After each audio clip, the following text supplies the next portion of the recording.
The year is 2001. After having conquered the home and office computing spaces with their Windows operating systems and Office software suites, computing giant Microsoft is preparing to enter the realm of video game consoles with their state-of-the-art Xbox. Developers are excited by the machine's specs, as it would provide both more raw horsepower and be easier to develop for than competing consoles.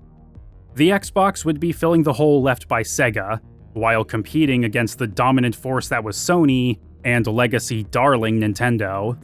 But unlike their competitors in this new market, Microsoft didn't have a pre-existing pedigree for their console, nor would much of its day one lineup. The Xbox's success would primarily ride on just one of those 18 initial titles, and in an ironic twist, that game's pedigree would come not from the console space, nor from Microsoft's own Windows platform. Instead, it would come from the most ambitious studio of the Macintosh gaming scene.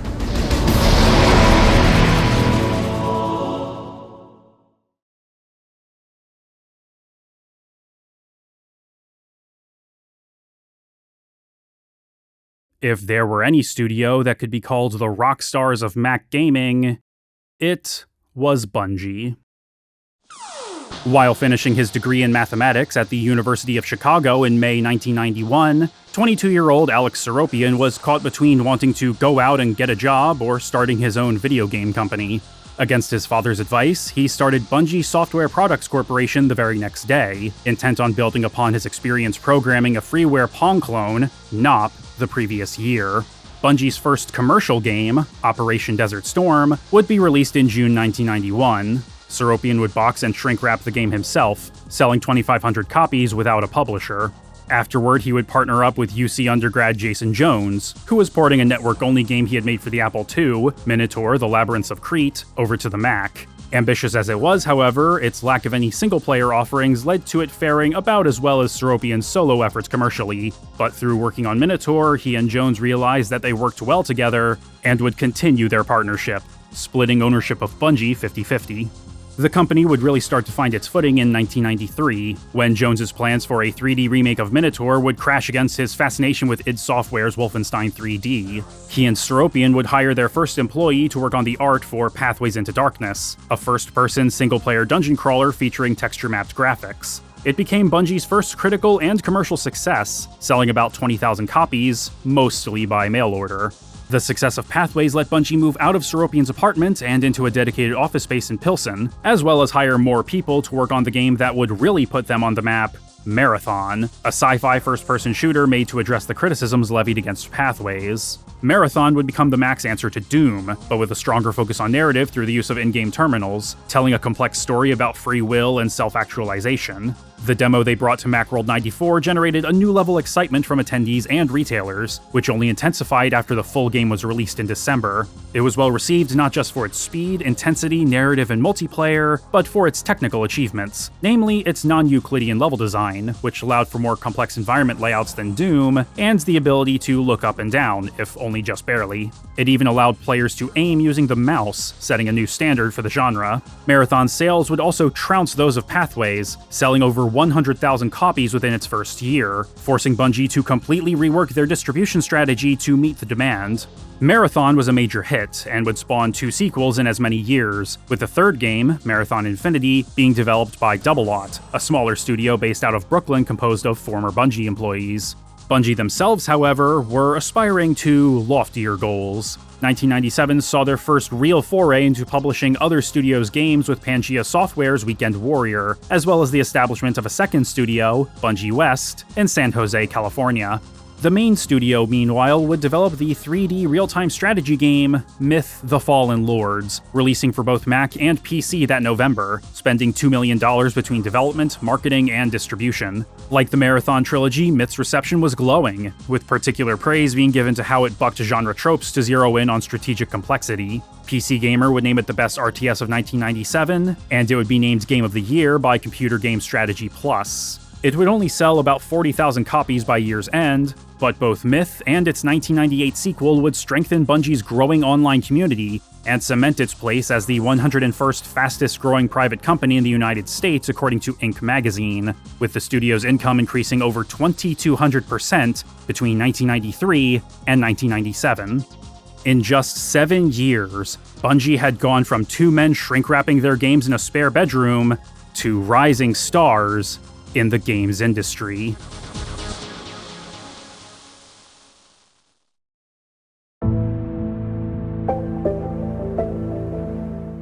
Their expansion beyond the Mac, as well as into publishing and having a second studio out west, also served a specific business purpose.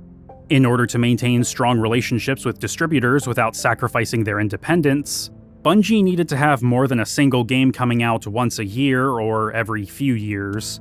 Seropian would be managing the studio's growth carefully, becoming less involved in actual development. Jones, meanwhile, would continue to work on the games themselves. But after finishing Myth, rather than lead the charge on its sequel, he would instead start working on a little side project using its engine. Myth was a project born of compromise. Jones had originally wanted to make a sci-fi flavored vehicular combat game with tanks when he started working on its engine in 1996. The team was on board with it, but Jones wasn't able to get the vehicle physics working properly. They had to set the vehicles and futuristic elements aside, and thus Myth was born. Afterwards, Jones would return to working on the engine, intent on getting vehicles working. By January 1998, he would be joined by artist Rob McLeese and designer Marcus Leto, who would provide more of a visual and creative vision as Jones worked on the technical side of the project, codenamed Armor. This name wouldn't last, though. Both Marathon and Myth were codenames that they respectively shipped with, and while Armor wasn't unusable as a name, it wasn't enticing. They would quickly shift the codename to Monkey Nuts to ensure the game would ship with a different title. The codename would change again in less than a week, so that Jones wouldn't have to tell his mother that the game he was working on was being called Monkey Nuts. The new codename, Blam, would come from an inside joke started by McLeese. Bungie was housed near a busy street in Chicago, one where collisions could commonly be heard from inside the studio, though they weren't always eventful. You'd hear the screech of tires, and then nothing. So I'd yell, BLAM! Just so there was some sense of completion. Rob McLeese. Blam was progressing smoothly, vehicles were implemented, and the battles were huge and sprawling. But while experimenting with the controls and camera to find new and fun ways to play with the strategy genre, something else began to click. Attaching the camera to one of the vehicles, having allies pile into it, and driving around manually was more entertaining than anyone was expecting. They quickly decided that this was too good not to focus on, and pivoted from an RTS to a third-person shooter by the end of 1998. To accompany this shift in perspective, one of the units from Blam's RTS days would become the player character, a soldier in a bulky suit of power armor, a human tank. By then, the team had been steadily expanding. Among them would be concept artists Craig Mullins and Shikai Wang, the latter of whom provided the initial, more manga-based design for the player character, before Marcus Leto revised it for 3D Space, and multiplayer designer Jamie Griesmer, a Bungie superfan who had been a tester on Myth 2. While the Myth games had a single-player story campaign, Blam was originally being developed without a narrative in mind. Jason Jones was focused squarely on the gameplay itself, which would be put through its paces in multiplayer. Every day, the team would stop working at 4 p.m. to play a few hours of 4v4 deathmatches. But as the team fleshed out the game's aesthetics, coming up with designs for the different units, vehicles, and architecture for humans and aliens, they found themselves building a world, and the linchpin would come from Craig Mullins' concept art. Mullins had worked with Bungie before, painting the chapter screens for Marathon 2 and Infinity, as well as some artwork for the Myth games. This time, however, Mullins' art would provide the basis for the game's environments, which would all be set on a massive ring world, similar to science fiction author Larry Niven's novels. To me, the ring itself was a character in the game, an entity unto itself. When we started, we had an idea of how the ring functioned, an idea of its scale, but that was about all. The exterior surface took shape when Craig Mullins, an amazing painter, did some of the concept paintings. They were these amazing images showing the ring in various stages of disassembly. One pristine, one kind of battle damaged, and one with the ring on fire and coming apart. From that, we gleaned the surface texture and applied it to the 3D model of the ring that appears in the game. Marcus Leto. The foundation for a narrative was being laid, but Jason Jones wasn't all that interested in figuring out the details.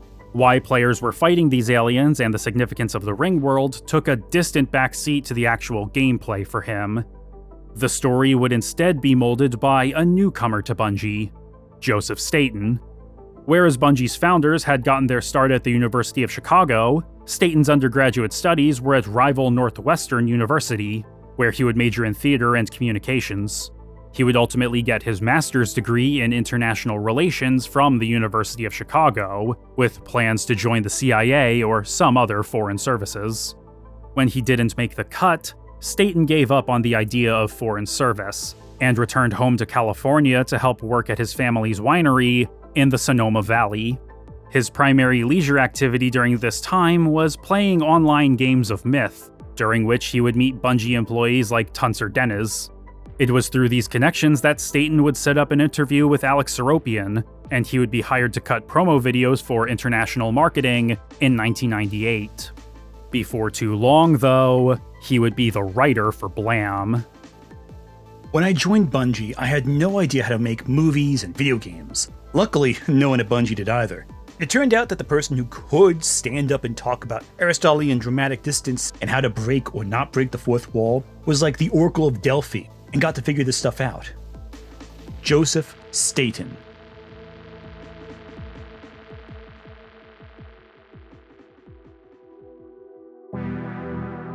The seeds of this story would begin to sprout on February 16th, 1999. Hamish Sinclair, Bungie superfan and webmaster of the Marathon story page, had received a cryptic email from Bungie, not from any of its employees, but from the enigmatic Cortana. I have walked the edge of the abyss. I have governed the unwilling. I have witnessed countless empires break before me. I have seen the most courageous soldiers fall away in fear. I was there with the angel at the tomb. I have seen your future, and I have learned there'll be no more sadness, no more anger, no more envy. I have won. Oh, and your poet Elliot had it all wrong. This is the way the world ends. This megalomaniacal message would be the first of several, collectively dubbed the Cortana letters, that would be disseminated between then and July 7th.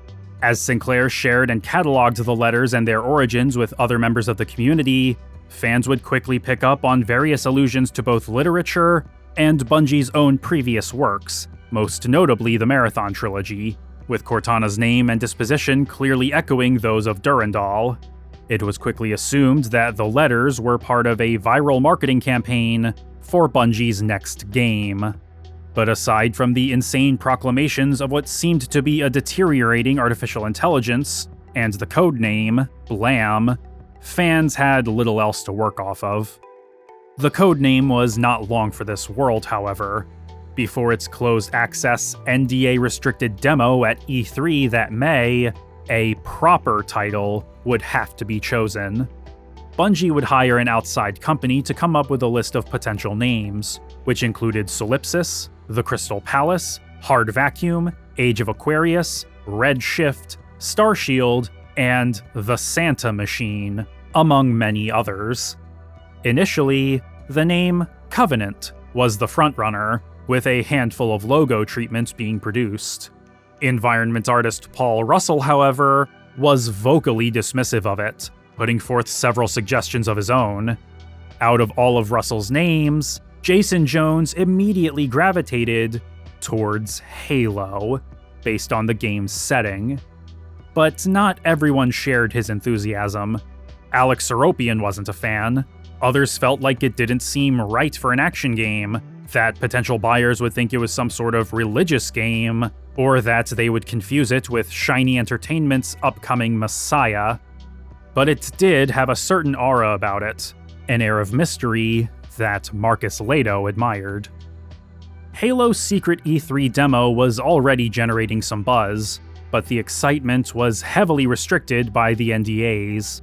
As such, it was largely overshadowed by previews and demos for the San Jose Studios project, the La Femme Nikita and Ghost in the Shell inspired full-contact action game, Oni, which was expected to release that winter. But Halo's time would come very soon, thanks to the connections of Bungie's new Executive Vice President of Publishing, Peter Tamte. Tamte had some experience in software publishing for the Macintosh, having most recently worked as Apple's Senior Director of Consumer Marketing. He knew and had worked directly for Steve Jobs, and it was this connection that would get Jason Jones and Joe Staten an audience with Jobs himself to potentially reveal Halo on stage at the upcoming Macworld Expo. During their meeting, Jones emphasized how much of an achievement it was to seamlessly transition from cramped interior spaces to vast outdoor environments in games. But Jobs was initially quiet, unimpressed.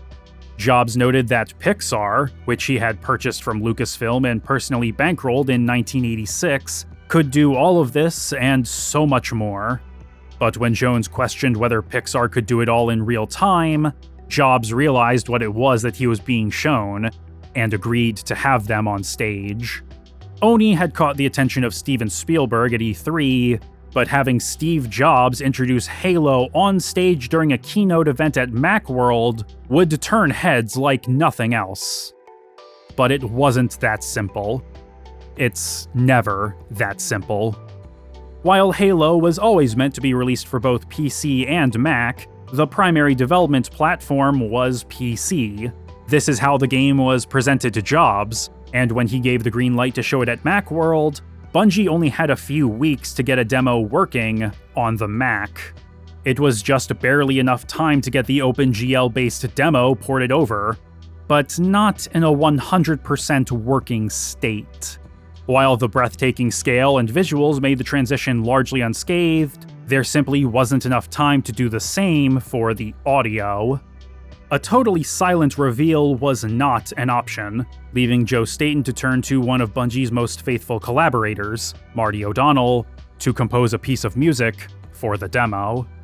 O'Donnell and his partner, Michael Salvatore, had been working as a team composing for TV commercials for over 15 years, coming up with the jingles for products like Mr. Clean and Flintstones Vitamins, before moving into games, starting with Cyan's Riven, the sequel to Myst.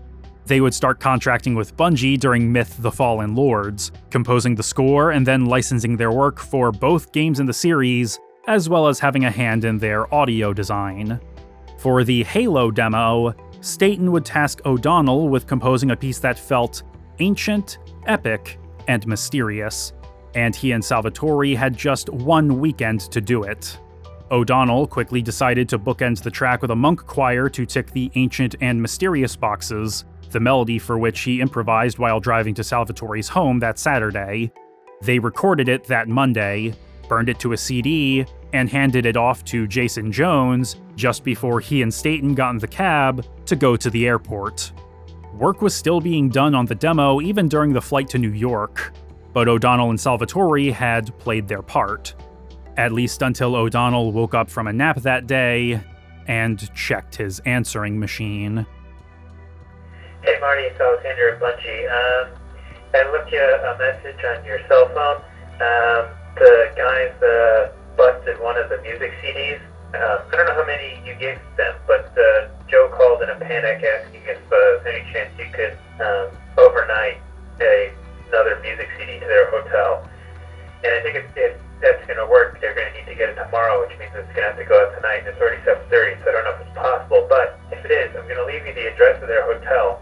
I left you the same message on your other phone. I'll try calling you back in a half an hour or so, see if I can't get you. But if you can get another CD to them, that would be awesome. Thanks. Bye. Thankfully, O'Donnell and Salvatore had already burned a second CD, and would have it successfully delivered on time.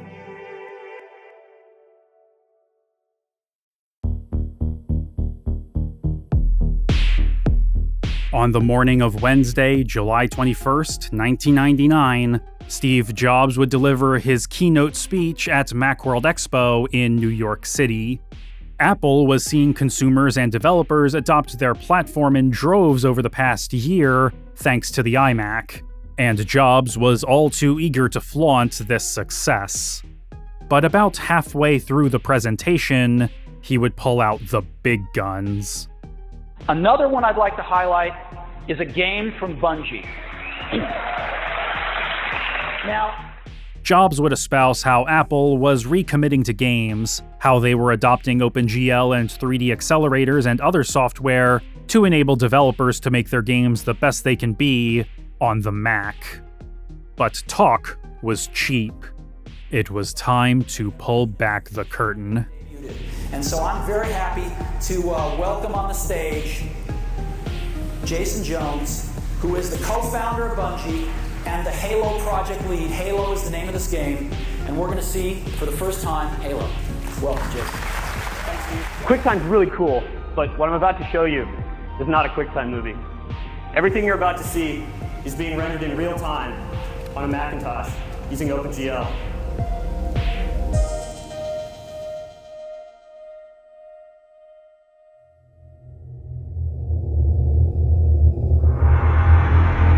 The theater was filled with a powerfully enigmatic choir, as the audience was entranced by an armored soldier moving from the dancing lights of an alien control panel through dimly lit corridors. As the soundscape expanded with booming drums and heroic strings, so too did the world on screen, moving from the cramped interiors characteristic of Doom and Quake, and into the vast, open terrain outside, as the soldier shifted from fighting on foot to driving around and engaging in vehicular combat.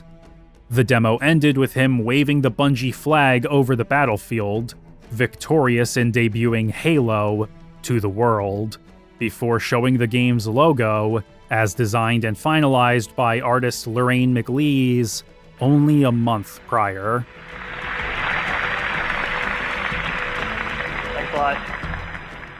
The response from the games press was overwhelmingly enthusiastic, especially in regards to Halo's graphical fidelity and scope.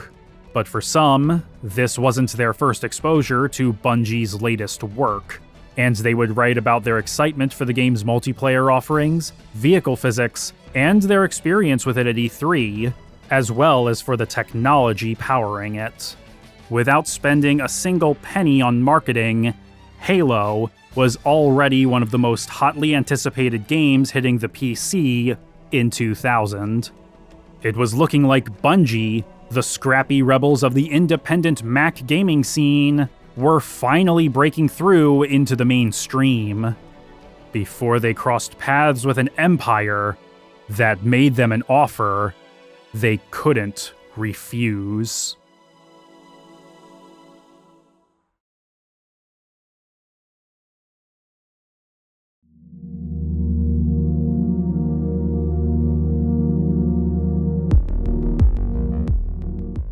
While the video game console industry was primarily a battleground between Nintendo and Sega in the first half of the 1990s, with the scattered remnants of challengers such as Commodore, 3DO, and even Atari littering the field, the back half of the decade unequivocally belonged to Sony and their PlayStation. By mid-1999, they had shipped over 58 million consoles worldwide, putting both the Sega Saturn and Nintendo 64 to shame. The electronics giant had effectively conquered the living room, and were preparing to launch an assault on their next target. On March 3rd, 1999, Sony would officially announce the PlayStation 2, which was being positioned as not just a game console, but a media entertainment hub like no other. It would even be able to run Linux and act as a replacement for PCs, a declaration that would rouse the sleeping giant that was Microsoft. Microsoft's primary focus may have been in software and their Windows operating system, but they weren't a total stranger to games. They had an internal division dedicated solely to developing and publishing PC games, which had done well for itself, but held little cultural cachet outside of the Ensemble Studios developed Age of Empires. The DirectX graphics API and the proliferation of CD-ROMs were giving PC gaming a nice shot in the arm, but Microsoft's public image as a soulless corporate monopoly, for which it was being investigated in an antitrust suit by the US government, kept most developers and publishers from dealing with them directly. There had been no reason to rock the boat on this. The games division was small, and its relatively modest earnings were a drop in the bucket for Microsoft, but it was able to sustain itself. And under the leadership of Ed Fries, it was able to steadily expand and gain greater credibility in the industry. Fries may have spent about a decade coding for and then managing Microsoft's Office software suite, but he was truly passionate about games, having made some of his own before getting his degree in computer science and interning at Microsoft in the mid-1980s. It was his genuine interest in and knowledge of the medium that made potential development partners more likely to trust him. Fries, however, wasn't the only person within Microsoft with a love for video games. Kevin Backus had jumped ship from Mindscape in 1997 to try and get Microsoft to take games more seriously, and often heard murmurs from game developers that Microsoft should make their own console after getting a hold of themselves. Seamus Blackley, who had left the games industry in disgrace after the abysmal failure of Trespasser in 1998, was tinkering with that very same idea. Microsoft had dabbled in the space, but only tangentially, allowing Sega to incorporate the lightweight Windows CE into the Dreamcast, which hardly any developers actually used. However, after Sony's Phil Harrison basically came out and said that the PlayStation 2 was going to be competing with PCs at GDC 1999, Backus and Blackley knew that the upper brass at Microsoft, including Bill Gates himself, weren't going to take it lying down. After a year of research, squabbling among different teams, and a bloodbath of a meeting with Bill Gates and Steve Ballmer, the infamous Valentine's Day Massacre, Gates himself would formally announce the Xbox at GDC 2000. Not only was it more powerful than the PlayStation 2, but it would come equipped with a hard drive to cache data, a broadband Ethernet port for network play, and would be easier for developers to work with thanks to its more conventional architecture, with an Intel CPU and NVIDIA graphics processor. It was more or less an open secret that Microsoft was working on a console, as Backus and Blackley had been working tirelessly to court developers across North America, Europe, and Japan, with the system itself being received with enthusiasm, even if the exact specifications hadn't quite been nailed down yet. However, power and specs mean nothing if a console doesn't have games, and Ed Fries, now the vice president of games publishing, was working as hard as Backus and Blackley to forge partnerships and acquire studios. The Xbox wouldn't be launching until fall 2001, giving Fries only so much time to ensure that the console could have up to 30 first-party games in its first year, with at least 100 games overall. Microsoft would even consider purchasing Nintendo, Sega, Electronic Arts, and Square to bolster their first-party lineup. And while there were some brief talks, these particularly lofty ambitions wouldn't come to fruition. Fries did have one particular studio in mind, however, one with a strong reputation, and a highly anticipated new game on the horizon, which could be turned into a potential killer app for the Xbox. He wanted Bungie, and the studio was in rough enough shape to hear him out.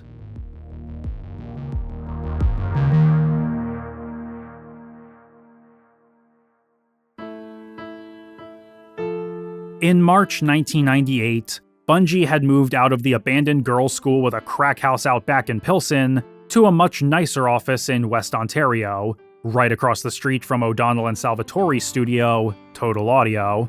They were riding high after the success of Myth, and Myth 2 would be in active development, with Halo in the background. Myth 2 would be delayed a handful of times, and was set to finally release on December 28th, 1998. But as 200,000 copies were being sent out to retailers, one of Bungie's international distributors reported a niche but critical issue with the uninstaller on Windows. If the game was installed to the root directory of the user's hard drive, then the uninstaller could delete files around it, and potentially wipe the entire drive. It was unlikely that many players would install the game in a way that would trigger the bug, and if they wanted to, Bungie could have possibly gotten away with posting an announcement on their website and putting out a patch for players to download. But this would have only been a band-aid on what could become a gaping wound, as only the most ardent fans of the studio would initially be privy to the problem and able to download the patch. Jason Jones made the hard choice and recalled the game, helping the rest of the team open up boxes and replace thousands of discs by hand. It would cost Bungie about $800,000. The thing that made the decision easy was that if we were to ship the game anyway and try to fix the problem later, some people were going to get screwed, and that was wrong. It might not have been very many people, maybe one or two, but it would have bothered us the rest of our lives. Maybe not, maybe just 2 years. We'd be sitting around today, damn, wonder when the next person's going to call. It was so clear that there was one decision that led down the road of eternal damnation. The other was to spend a lot of money and do the right thing, and never make the same mistake again. Jason Jones. The fiasco would leave Bungie high and dry on Myth 2, as its sales, while still strong, wouldn't make up for the cost of the recall. And with Oni and Halo both at least a year or two away from being finished, the studio desperately needed cash to stay afloat. This is what drew Peter Tamte to the company, and what would prompt Bungie to release compilation packages of their earlier titles in 1999. To ensure that they could keep their heads above water, Bungie would agree to sell 19.9% of itself to Take-Two Interactive in August. This would give Take-Two a non-controlling share of the studio, distribution rights to Halo and Oni, as well as the rights to develop console ports. But Tamte wasn't ready to leave good enough alone. He wanted to ensure that Bungie could continue to prosper. And while the possibility of being bought out completely by Take-Two wasn't off the table, Seropian and Jones wanted to explore their options. Luckily, Tamte knew just the person to talk to, and Take-Two would unknowingly grease the wheels. In early 2000, Take-Two would invite Tamte and Seropian to meet with Microsoft to learn about the Xbox ahead of its official announcement. The prospect of helping to launch a new console was tantalizing, and Ed Freeze, whom Tamte had met at a conference the year before, made a good impression on Seropian, who so far was not keen on some of the other potential buyers that were lining up. We had always thought someday, maybe, we'd get bought and it'd be awesome. But we had had conversations with other companies like GT Interactive offering to buy us in stock. Like, we're going to do an IPO and you'll be rich. And then we'd never hear from them again because it was all lies. We liked Ed, and Microsoft was a company we knew. And if the acquisition worked, Bungie itself could be so much bigger. Alex Seropian. As luck would have it, Freeze was already familiar with Bungie. He was a fan of their games, and liked and respected their studio culture. Getting a hold of Halo would have been big, but that wasn't the only thing that piqued his interest. I was interested because I had played Myth, and I knew that this was a really good team, and I was desperate for good teams. I didn't do it because of Halo, I did it because I needed another team working on Xbox for me. There was just one obstacle: Take-Two. They not only owned nearly a fifth of the studio, but they had the distribution rights to both Oni and Halo. If Microsoft was going to buy Bungie, they needed to work out a deal. Freeze's goal was simple: get Halo, keep the team. Everything else was negotiable, even negligible. Ultimately, Freeze would get exactly what he wanted. Microsoft would get Halo, Bungie would move from Chicago to Redmond, and Bungie West would be folded into the main team after shipping Oni, while Take-Two would get full ownership of Oni and Myth, while Marathon and its predecessors would still belong exclusively to Bungie themselves. Microsoft's acquisition of Bungie would be announced via press release on June 19, 2000, to the dismay of countless fans. The fear that their rebel kings had been absorbed into the evil empire was not an unfounded one. But in an interview with Inside Mac Games, conducted and published on the day of the announcement, and in an open letter to their fans shortly after, Alex Seropian and Jason Jones would insist that Microsoft would be hands-off with them. Moreover, they were aware that the state of the games industry had changed since they started a decade ago. While Bungie wasn't quite on the precipice of destruction, without a strong partner, it was only a matter of time.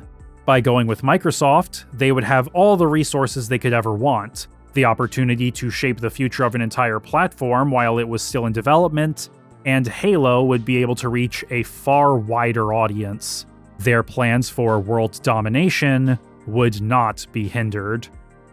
But the acquisition was only the beginning. Change was on the horizon, whether Bungie wanted it or not. And it would all start when they moved to Redmond in July 2000.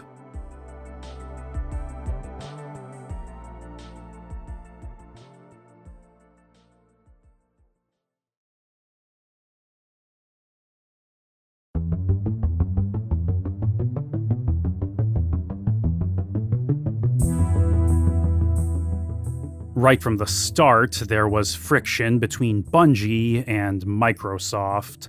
The building that Ed Fries had prepared for the studio was despised for being like any other Microsoft facility, divided up into bespoke offices that would keep each member of the team separate from each other.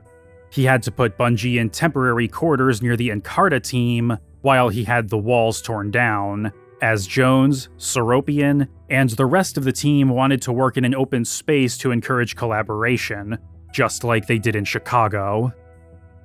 We were used to working in a completely open office situation, which was not a thing at Microsoft at all. Right. So they put us in 8-foot high cubicles, so we couldn't see each other in this open room, but because we couldn't actually make eye contact with one another, we were isolated within each one of these cubicles. We almost fell apart as a team. We had just made this pretty traumatic transition from Chicago out here to the Seattle area. Now we were stuck in these cubicles. We were working on trying to really transition everything we had done with Halo, which was mostly foundational work. We didn't even have our first level put together for the game yet. And we were frantically trying to figure out how we were going to turn this game into an Xbox launch game. Developing exclusively for the Xbox had its pros and cons. It wasn't a moving target like PCs, meaning that they only had to make sure the game worked on one specific hardware configuration. But in switching to a controller, they would be losing the versatility of a keyboard and the accuracy of a mouse. Halo was technically working as an open-world third-person shooter, but with a controller in hand, there was now a bit of a disconnect between the player and the character on screen. The idea of changing Halo once again, from a third-person shooter to first-person, was discussed even before the buyout. When it was still an RTS, engineer Charlie Goff had played around with the camera to see the game from the perspective of a tank, and while the results weren't bad, Jason Jones was dead set against the game being first person. By May 2000, however, he was starting to come around to it, and his insistence that players needed to feel connected to the character they were playing as would cement the decision to reinvent Halo once again, as a first-person shooter. While the genre had been on consoles before, and even saw success and acclaim in the case of Rare's GoldenEye and Perfect Dark on Nintendo 64, they rarely felt good to play on a controller. Aiming felt inaccurate with a D-pad or an analog stick, necessitating a lock-on feature in Rare's offerings, And while GoldenEye had been hailed as one of the N64's great multiplayer games, it was still light years behind shooters on the PC. Growing up, I was a console kid for sure, so Xbox was exciting to me, but I was pretty skeptical that Halo was going to be the right fit because there hadn't really been console shooters. Even playing GoldenEye felt like garbage next to PC shooters. It's fine given the constraints, but I would play against my friends and destroy them since I was the only one playing it like you would on PC. Everyone else felt handicapped by that controller. Jamie Griesmer. Bungie knew that for Halo to work on the Xbox, they needed to work within the constraints of the controller, rather than try to force a square peg into an X-shaped hole. More importantly, they needed to assist the player's aiming and movement without them being aware of it. Jamie Griesmer would implement code to do just that, slowing down look speed when looking at enemies so that players can get a good shot. The rest of the summer would be spent tinkering with the gameplay and design. The vast, open world was scrapped so that players would spend less time wandering and more time fighting. Joe Staten would become the director of cinematics. But as summer turned to autumn, work on the game's single-player component had hardly started. And as hands-off as Ed Freeze wanted to be with Bungie, he still wanted to help them out as best he could. Bungie, however, weren't exactly receptive to any outside assistance, and the constant requests from other Microsoft employees to transfer to working with them, or to otherwise get a look at Halo, would quickly become grating. Before too long, they would restrict access to the studio. Nobody else at Microsoft would be allowed in, not even Bill Gates.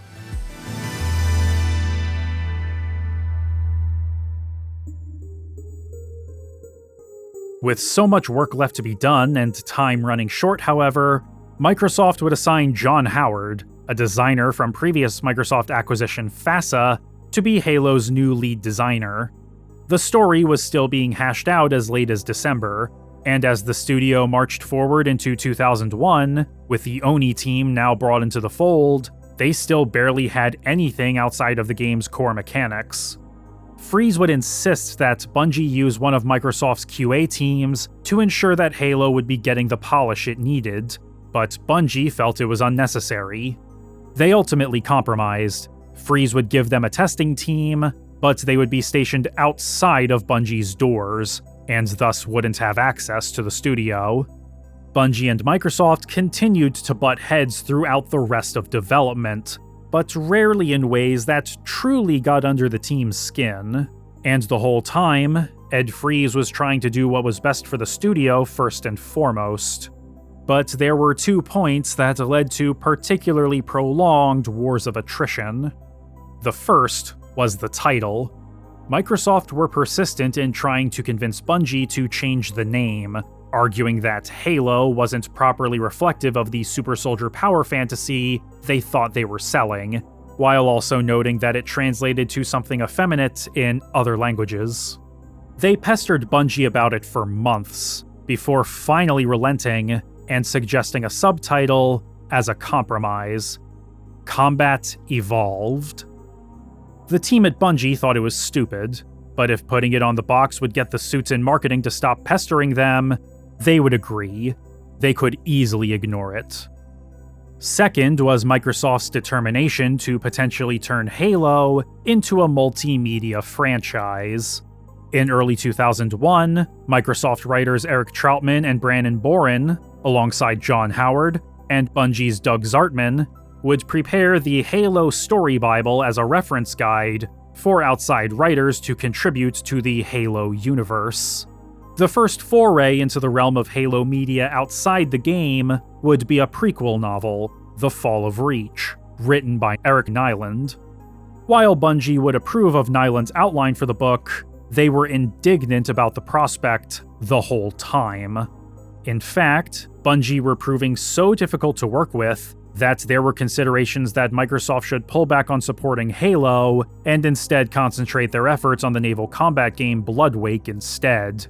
Eric Troutman in particular had a particularly antagonistic relationship with the studio. I'm going to speak in broad generalities. Please. There were individuals within the company that I thought were just fine individuals, but I dealt with more, assholes, for lack of a better term, on a daily basis with Bungie than any other professional experience in my life. Like, there was not a day that I did not just get pinwheeled into blind rage. They were just horrible to work with. And to be fair, by that point, the well had been so poisoned, I'm sure I was no picnic to interact with either. There's only so many times you can walk into a meeting and have people tell you to your face that you're an idiot before you kind of stop really caring what they say. And the assumption that I was an idiot was simply because I didn't work with them in Chicago. I was a Microsoft guy. It was awful. Nominally, Microsoft owns those studios, but at that point, the management culture there was so terrified that they were going to lose their balls on the Xbox that they just needed those developers. They needed them so badly, and I was convinced that if Bungie demanded hookers blow and ice cream every Friday, they'd have gotten them.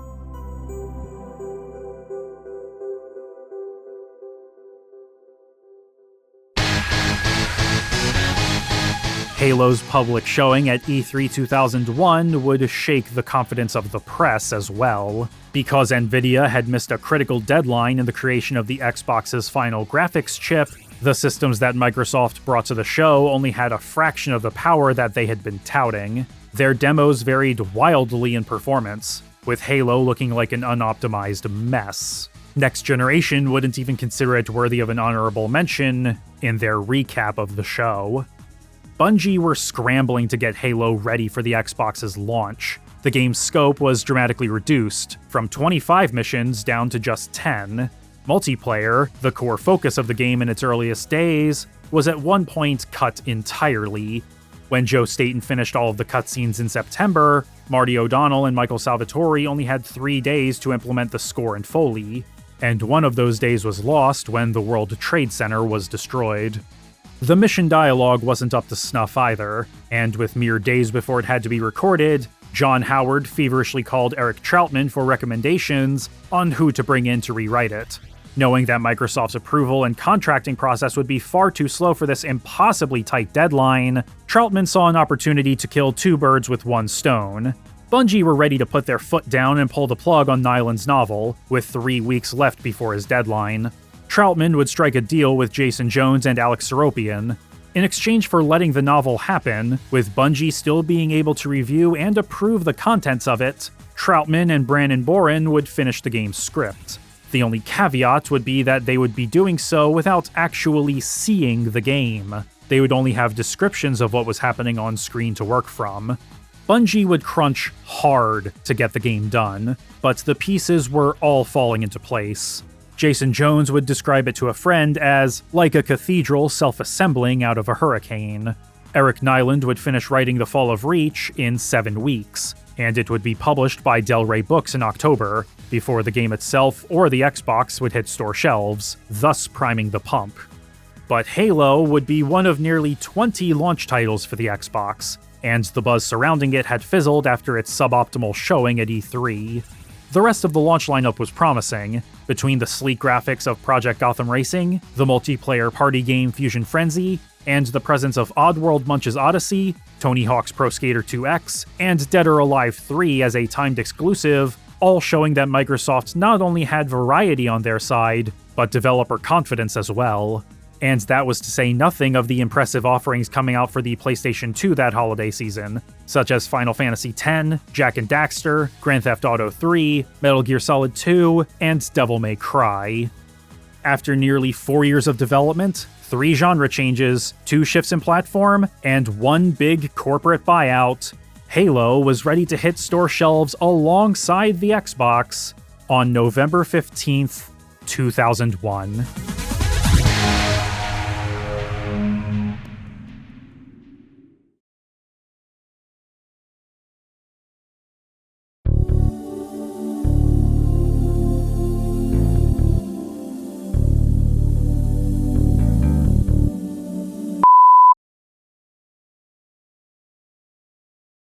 Starting up Halo for the first time is a special experience. For a first-person shooter, you would expect to be hit with some big, over-the-top music on startup like with Marathon 2 or Infinity, but beyond the Bungie logo, that couldn't be further from the case. The main menu is simple, relaxing, atmospheric, just that choir and swooping shots of the ring. It also takes the time to ease the player into the narrative when starting a new game, though the finer details can be found in the manual. The year is 2552, and humanity has established numerous colonies far beyond Earth thanks to the advent of faster-than-light travel.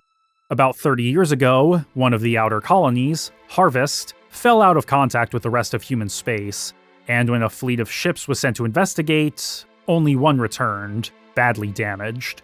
Harvest had been laid to waste by an alien conglomerate called the Covenant, who view humankind as an affront to their gods. Thus sparked a decades-long holy war against humanity, as the Covenant wiped out entire human colonies with their advanced technology. Shortly before the start of the game, the United Nations Space Command called all of their cyborg Spartan II super soldiers to their military and scientific hub, the planet Reach. They were putting together a plan to kidnap one of the Covenant's religious leaders, a prophet.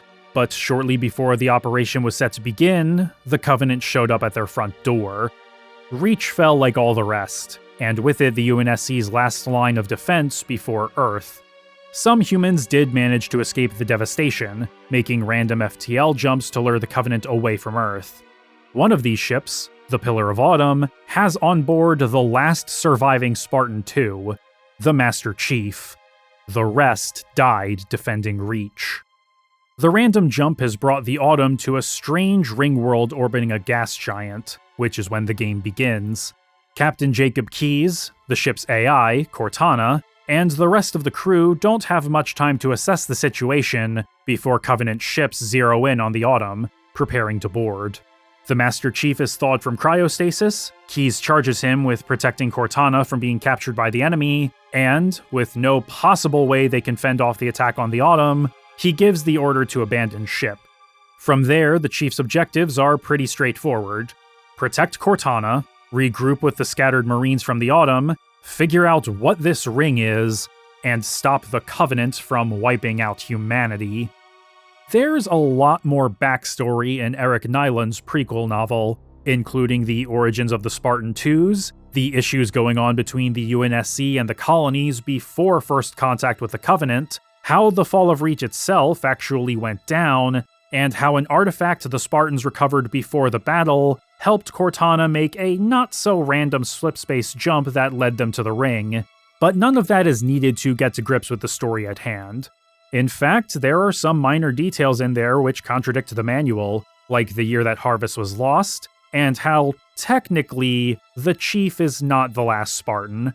One of his teammates, Linda 058, was roughed up badly enough from the battle that she's on the verge of death, but the Chief got her into a cryopod in the hopes that she can be patched back up later. In fact, it's a common fan theory that the Spartan controlled by Player 2 in co-op is actually Linda. For all intents and purposes, though, the Chief is basically the last Spartan. A second one being present in co-op is just for the sake of gameplay. Even after reading the book, though, Halo's story is pretty simple and clear-cut at the start. You're a super soldier, aliens want to kill you and your friends, go get 'em. There are very few named characters too, which helps keep things simple. There's the Master Chief, the player character and man of few words, Cortana, who talks in your ear during gameplay to provide guidance and exposition, Captain Keyes, a reasonable authority figure who also gets a turn at expositing mission-critical info, and Echo 419, aka Foehammer, a dropship pilot who flies in to help out every so often, but you never actually see her. The Marines all have their own personalities too, which helps to endear them to the player despite none of them being named in-game, with one exception I'll get to later. It's easy to find yourself wanting to make sure they all get out of a battle alive, though obviously not all of them are going to make it. First-person shooter protagonists hadn't really been given much in the way of personality before, and Halo isn't much of an exception. While the Master Chief does speak and has some agency, it's all fairly minimal. He's meant to be a cipher for the player, and for the most part only asks questions that the player is likely to ask. But he isn't completely devoid of character. It's the little things that show that he's more than just a hyper-competent stoic. He cares about the troops he's fighting with, as shown when he tries to silently comfort a panicking Marine and how he solemnly shakes his head when he finds Jenkins' abandoned helmet. He isn't completely humorless either. In fact, his dry sense of humor is the first thing to be established after his loyalty as a soldier. Sleep well? No thanks to your driving, yes. So you did miss me. There isn't much else besides those 3 core traits, but it's enough for what Halo is doing with the character. He's meant to be a vessel for the player above all else. Giving him some personality just adds an extra bit of flavor to make him feel more present in everything going on around him. But his personality, what exists of it at least, isn't what makes him memorable. It's his voice. Steve Downes was a well-known radio DJ in Los Angeles before moving to Chicago. Marty O'Donnell was a regular listener of Downes' show, and would bring him into the world of video game voice acting by getting him cast as Gunner in Valkyrie Studios' Septerra Corps in 1999. Fate chooses who will lead. Courage chooses who follows. O'Donnell would contact Downes again a year later for Halo. There was no audition process. Downes got a phone call, and that was that. He didn't have any visuals to work from. He just got a very basic description, that the character is a Clint Eastwood type, saying very little, but whatever he does say tends to be important.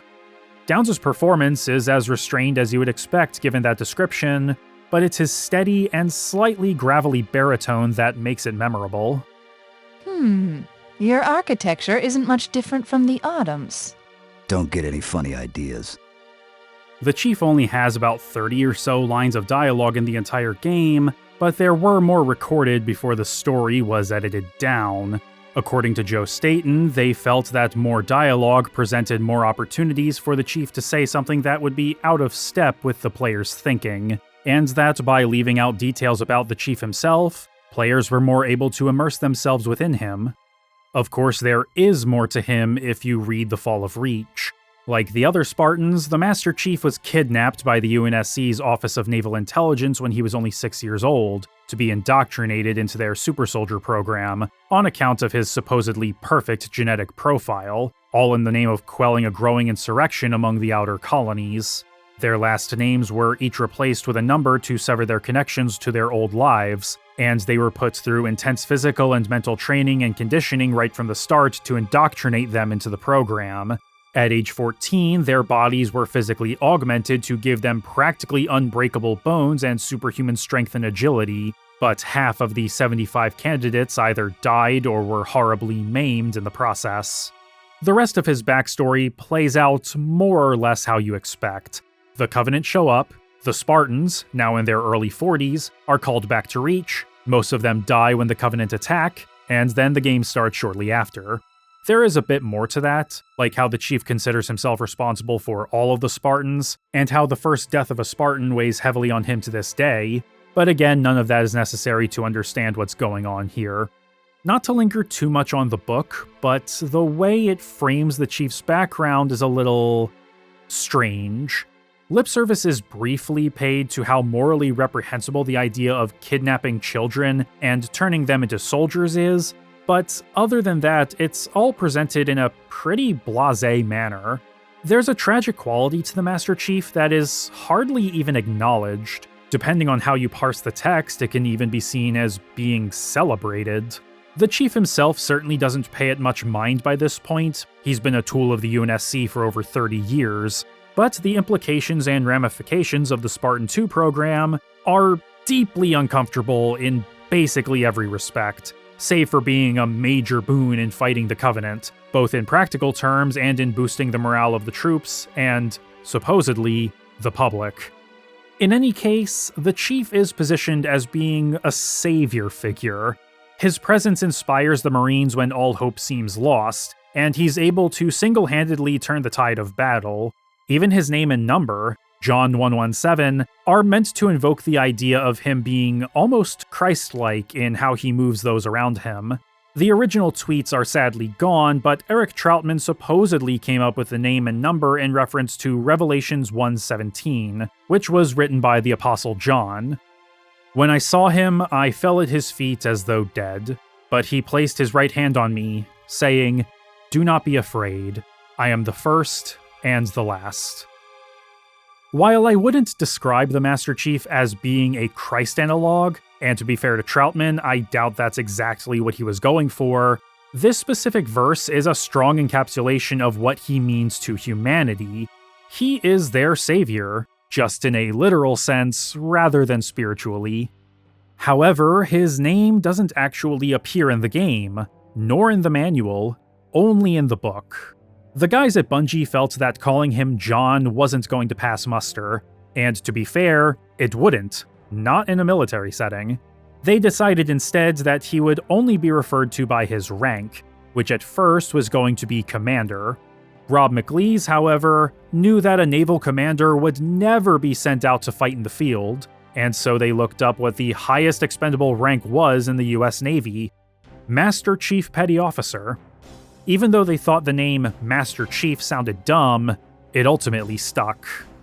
Whereas the Chief tends to let his actions do the talking, Cortana is a regular chatterbox. Thankfully, while she is an artificial intelligence, she isn't stoic or wooden. She's far more lively than the Chief, and expresses herself fairly regularly beyond just exposition and direction. Keep your head down, there's two of us in here now, remember? It also helps that Jen Taylor's voice is pleasant to the ear. Like Downs, Taylor had already gotten her feet wet in video game voiceover, having been the voice of both Princess Peach and Toad in a handful of Mario spin-offs on the Nintendo 64. She had even started working in radio before she got the role of Cortana, and even knew and lived in the same dorm as Joe Staten at Northwestern. In a 2012 interview for NBC News, Taylor recalled that, because Cortana was going to be the player's one constant companion and guide throughout the game, the team at Bungie, as she put it, wanted her to be like the girl next door, your best friends that you want to hang out with. I don't quite get that from her performance, but that's not necessarily a bad thing. Cortana is extremely poised and capable, regularly going on about how she's listening in on the Covenant's communications and coming up with plans for the Chief to execute more or less on the fly. If there's any nugget of information she doesn't have, she'll do her best to procure it, and she has little patience for narrow-mindedness. You can't imagine the wealth of information. The knowledge, so much, so fast. It's glorious. So, what sort of weapon is it? What are you talking about? Let's stay focused. Halo, how do we use it against the Covenant? This ring isn't a cudgel, you barbarian. It's something else. Something much more important. She does have a bit of an ego, but she's never condescending to the Chief during gameplay. Taylor does a solid job of telling you what to do without coming off as demanding or self-important. She's your companion, here to help and guide you. Not exactly the girl next door type from where I'm standing, but not so authoritative that she seems completely unapproachable or impersonal. Cortana may be your guide, but broader mission objectives are typically given by Captain Keyes, who sadly doesn't have nearly as much screen time or character as your AI friend. He's a decent man to be sure, thinking through his options before acting and staying behind on the Pillar of Autumn after giving everyone on board the order to evacuate, while he brings the ship down to the ring's surface manually. It's easily his defining moment as a character, showing how he puts the lives of those under his command before his own. The Fall of Reach expands on his out-of-the-box thinking and strategic ingenuity, which the game's manual briefly alludes to while saying he's an inspirational leader, and him going down with the Autumn is a good way to earn the player's trust and respect. And if that wasn't enough, then the first thing he says to the Chief and Cortana when they rescue him from the Covenant would probably clench it. Coming here was reckless. You two know better than this. Thanks. It's such a small thing, but it demonstrates that Keyes is still human at the end of the day, and Pete Stacker, who also provides the voice for one of the Marine sergeants, gives a commendable performance. He takes a character who doesn't have that much going on, and imbues him with just enough warmth to make you like and respect him without undermining his authority as captain. It also helps that he's willing to take up arms when necessary, and even fly a Covenant dropship himself to get his men out of enemy territory. A laudable, if not outright heroic leader, if there ever was one. Captain Keyes may seem to be ready for anything, but he certainly was not prepared for the ring world itself, the eponymous Halo. It's clearly an artificial construct, but when you land on it, you find yourself surrounded by grass, trees, rivers, waterfalls, cliffs, and rolling hills. It all looks natural until you start seeing strange, brutalist architecture both above and below ground, with vast, dark tunnels leading to different sections of the ring, and bridges made of pure light allowing safe passage over bottomless chasms. You might initially think that it was made by the Covenant, but by the time you board one of their flagships to save a captured Captain Keyes, you realize that their design sensibilities are far too distinct from one another. Something else made this ring, which the captain overheard from his captors is apparently a superweapon. But who made it? And why? The distinct designs of human and Covenant weapons, vehicles, and ships, and the ring's architecture and aesthetics are all impossible to mistake for one another, and the juxtaposition of the brutalist structures littering Halo and the scenery surrounding them lends an air of mystique as well as quiet tension. All of this can be attributed, at least in part, to Paul Russell, who, according to Marcus Lado, champions the 3 schools of Halo architecture. Russell's work on the interiors of the Pillar of Autumn were inspired by Ron Cobb's interior set design for Aliens, and the ship's exterior also bears a passing resemblance. The Marines here don't look all that dissimilar to those from the movie either, and the Pelican dropship similarly looks like it was influenced by the one in Aliens 2. There's even a reference to Jonesy the Cat on the bulletin boards, alongside a reminder that they're fighting for Earth and a for sale flyer listing a colony ship and a Chicago office. There are other references to Aliens. Hit 'em, Marines! Go, go, go! The Corps ain't paying us by the hour! But I think you get the idea. For their weapons, Rob McLeese, who was a bit of a firearms enthusiast, took the time to try and design the human arsenal in a way that could actually be practical. For one of them, the MA-5B assault rifle, he accidentally got it a bit too right. Around the same time, firearms manufacturer FN Herstal were rolling out a new bullpup rifle, the FN-2000, which looks remarkably similar to the AR in Halo. McLeese, however, wouldn't see any photos of it until a few months after the game had already shipped. Their similarities were completely coincidental, but it spoke to how attuned he was to the task. Whereas the human's equipment is very green, gray, and metallic, the Covenant's weapons and vehicles are shiny, reflective blues and purples. They also have a much more organic bent to their stuff, lots of curves and bulbous proportions, with inspirations coming more from nature. Shikai Wang, who did more work on the Covenant's weapons and vehicles than just about any other artist, would specifically use beetles as a point of reference, while whales and squids would help to inspire the cruiser you board to rescue Captain Keyes, the Truth and Reconciliation. Originally, the ship itself was going to be lower to the ground, and you would have entered it by going up a ramp, but because of its size, getting up close to it like that would have revealed just how basic the model and textures were. This led to the team raising the ship higher off the ground and accessing it using a gravity lift to get up there instead, maintaining the scale of the ship while also adding to just how much more technologically advanced the Covenant are. Combine this with the dark halls and winding corridors, and you get a much stronger sense of just how imposing they can be. Rounding out the 3 major aesthetics is what you find on Halo itself. Ancient, mysterious monoliths which seem to have been untouched for millennia. For most of the game's development, they were leaning towards a combination of the architecture of Louis Sullivan and the Aztecs, but they really found their identity thanks to artist Eddie Smith, another transplant from FASA. He describes the angular brutalism of their structures as streamlined industrial, and environment artist Frank Capizzuto would think of them as unique sculptures rather than simply buildings. The more you explore these abandoned monuments and go spelunking deeper beneath the surface, the more you'll find yourself wondering about those who built it. If Halo is a weapon, then it isn't that unusual for there to be access and maintenance tunnels strewn throughout, right? But it clearly hasn't been inhabited in a very, very long time.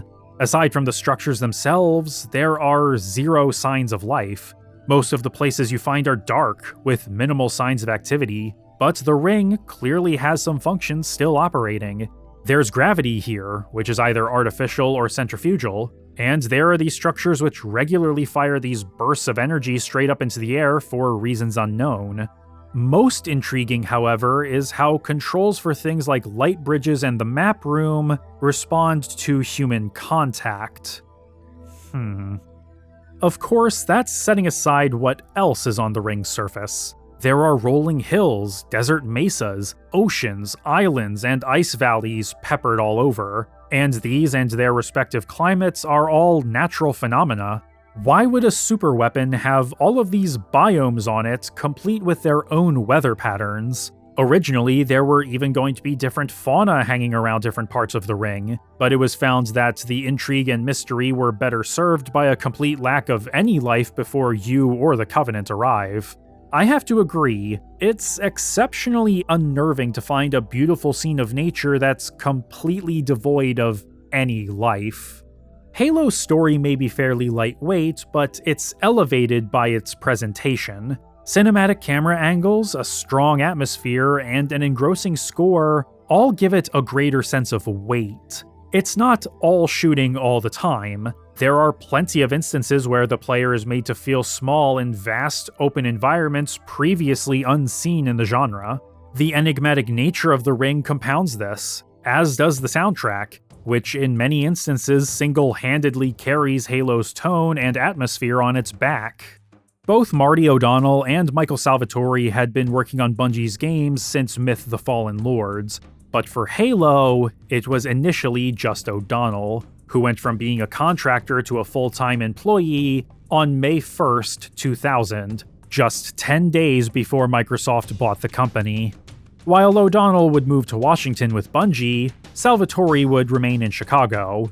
The two would collaborate remotely, sending early versions of tracks back and forth to build on each other's work.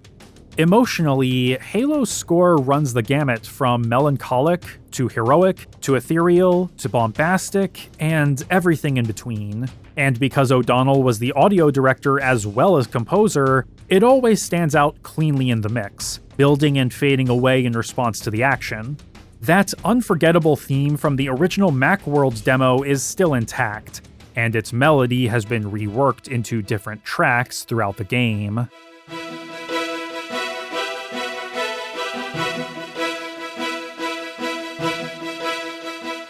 One of them is even accompanied by the electric guitar.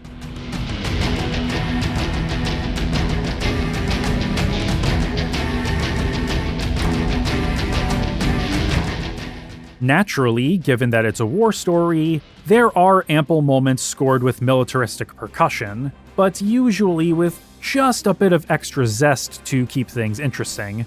Sometimes it's brass.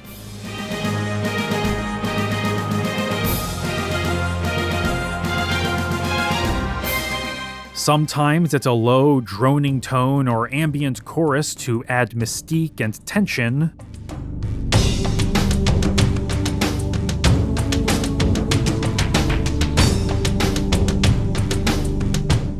Or even a swelling choir and a more pounding drum beat to make the moment feel much grander.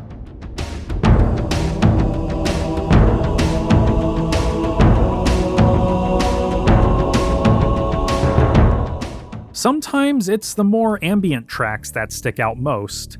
A Walk in the Woods, a track primarily composed by Salvatore, is usually cited as the strongest of them.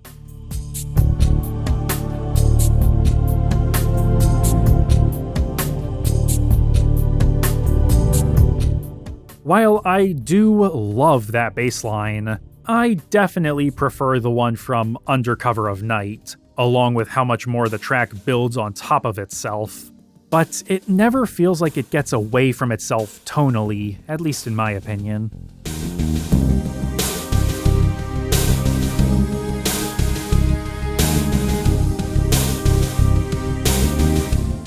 Halo's soundtrack is superb, no question about that. But its greatest strength is how restrained it can be. Music isn't always blaring, and if a track goes on too long, it will eventually fade out to keep the player from getting irritated, or worse, bored. The world is able to breathe and exist without it, allowing the music to stand out that much more.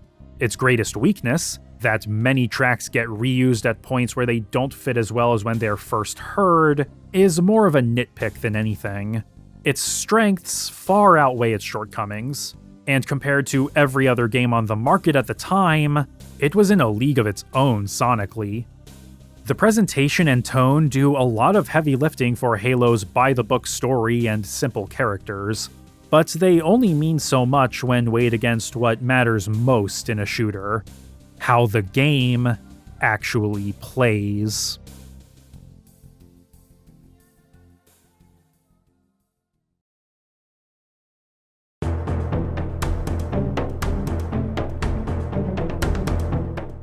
Halo isn't the first FPS on a console, not by a long shot, but its controls, enemy AI, pacing, atmosphere, and overall game feel are what set it apart from its predecessors.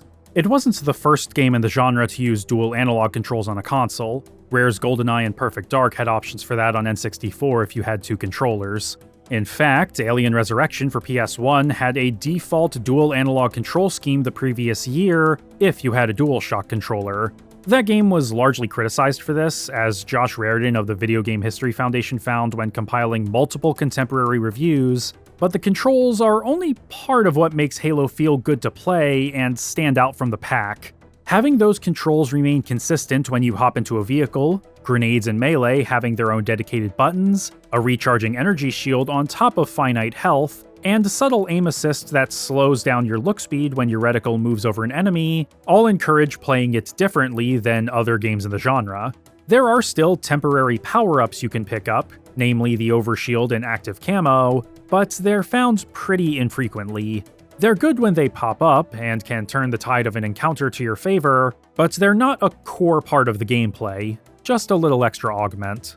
Whereas other shooters typically had full access to a whole arsenal of weapons, Halo limits you to just 2 at a time. While the 2-weapon limit may sound restrictive, being able to quickly swap between them with a single button press doesn't break the flow of gameplay like cycling through a game's entire weapon suite. Combine this with your regenerating shields and non-regenerating health, which you restore with health kits like its genre contemporaries, and you have a shooter which encourages the player to think more carefully about how they approach an encounter without sacrificing aggression. Of course, it helps that the limited number of weapons all feel satisfying to use with their own strengths and best use cases, like using the plasma pistol and rifle for shielded enemies, and the Magnum for quick headshots at short to medium range. Among other things, but one thing at a time here. This is all supported by the dynamism of the different Covenant species and how their AI react to different stimuli. There's a clear caste system among them, which is reflected in how they're presented in combat and the weapons they carry. You'll find grunts together in groups carrying plasma pistols, which can quickly tear through your shields with their high rate of fire. Some of them will have needlers, which fire explosive crystal shards that have some light homing properties, with their explosion becoming more deadly the more shots stick to their target. And they can also throw plasma grenades, which have longer fuses than frags but are able to stick to enemies and vehicles, ensuring their destruction. This makes them lethal in large numbers, but they're pretty easy to take out one by one with headshots or a well-placed grenade. Even the Spec Ops variants, which can carry a deadly fuel rod cannon, is no more durable than those of lower ranks. And if enough of their comrades or their elite commander is killed, they'll start to scatter in terror. Even in groups, they aren't intimidating, despite their lethal potential, thanks to their diminutive size compared to you, their cowardice, and Joe Staten's comical performance.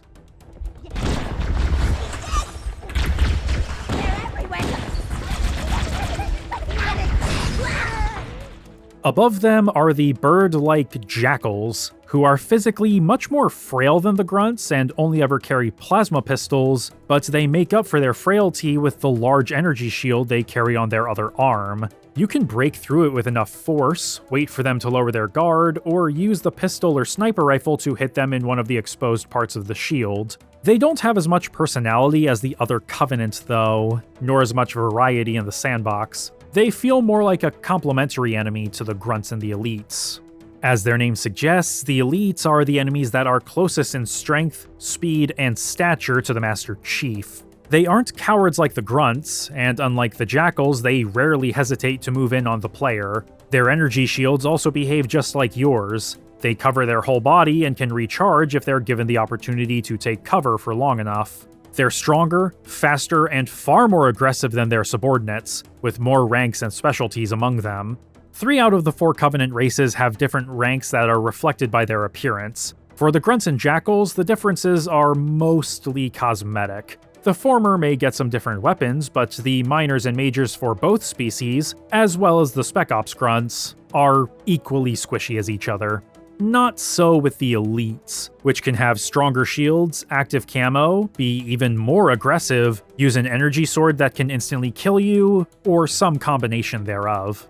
The only Covenant enemies that don't have any sort of variants or ranks are the Hunters, hulking masses of featureless muscle encased in thick metal armor, brandishing a large shield on one arm and a fuel rod cannon on the other. They always come in pairs, and both their melee charges and their cannons pack a wallop. They can take a lot of punishment thanks to their armor, but their exposed back is their Achilles heel. If you can maneuver around them, or manipulate their movements to get them to charge past you, then they'll be exposed. It can be tough to figure out how to do this your first time playing, as they not only like to keep you in front of them, but dealing with 2 at once makes for a delicate balancing act. None of the enemy encounters in Halo are scripted. The way that the enemy AI reacts to your movement and tactics makes them play out differently depending on how you approach them. Taking out an elite first terrifies the grunts. Shooting a grunt while it's asleep will wake up and alert its comrades, whereas a quick melee will ensure its demise doesn't disturb the others. Enemies are not clairvoyant. They rely on their eyes and ears to keep track of you, and you can use that against them. And they all have their own animations and tells for different actions and tactics, giving them personality as well as the appearance of greater intelligence. The Covenant aren't a particularly complex enemy as far as the story goes. They're a religious conglomerate whose beliefs mainly amount to the ring is sacred and humanity needs to be purged, but they are fun to fight, and that's what matters most. Originally, however, there was going to be a 5th species that players would fight in the campaign, the Engineer, a passive, floating, jellyfish-like alien that would have had a fascination with technology. The idea was that it would have allowed the Covenant to interface with the ancient technology of Halo, and its gentle nature would have made the setting feel more alive while making players feel bad about killing a creature that wasn't doing anything wrong. They were part of the game as early as 1999, but according to Shikai Wang, the team just didn't have the time or technology to make them feel right, leading to them being cut. It must have been pretty late in the process, because they did make it into the Fall of Reach, but such is the nature of game development sometimes. As it stands, having just the 4 Covenant enemies works extremely well. They all have their roles to play, their own quirks and personalities, some more so than others, and they're fun to fight against, even if the Magnum can trivialize most encounters, especially against the Hunters. Seriously, this thing is disgustingly strong, thanks to its 2x scope, high rate of fire, and explosive rounds. It'll tear through just about anything in short order from a decently long range, with very few exceptions. And it's all thanks to a last-minute code change from Jason Jones, who, like the rest of the team, wasn't quite happy with the state of it at the 11th hour. But the game was at the point where changing one thing could have a cascading effect on everything else, and require gigabytes of data to be recompiled. Adding and changing code, however, wasn't off the table, so Jones added a bit of code to change one value on the pistol whenever a map was loaded, thus buffing it. It's not quite a jack-of-all-trades weapon, as there are certain enemies and encounters that are best met with other weapons, but it's pretty close. It's not a great option against Wraiths, the Covenant's mortar tanks for example, and while it can take down a Banshee with less than 2 magazines, rockets are much more efficient, assuming you're either really good at leading your shot or are willing to risk taking damage while lining up your shot head-on, or worse, get instantly killed by a little love tap. Halo's vehicles are definitely a high point of the game, as their controls are intuitive and they're generally pretty fun to drive in the massive spaces you find them in. The Warthog in particular, which you'll be driving the most out of any of them, is a bit heavy, but this is counterbalanced by just being really fun to drive when you've got a couple Marines on the chain gun and in the passenger seat. And of course, for the short stretch where you use it, the Scorpion tank makes you feel powerful, especially so when you manage to get a whole cadre of Marines to sit over the treads to help out against fighting infantry, while you decimate any armor or vehicle in your way.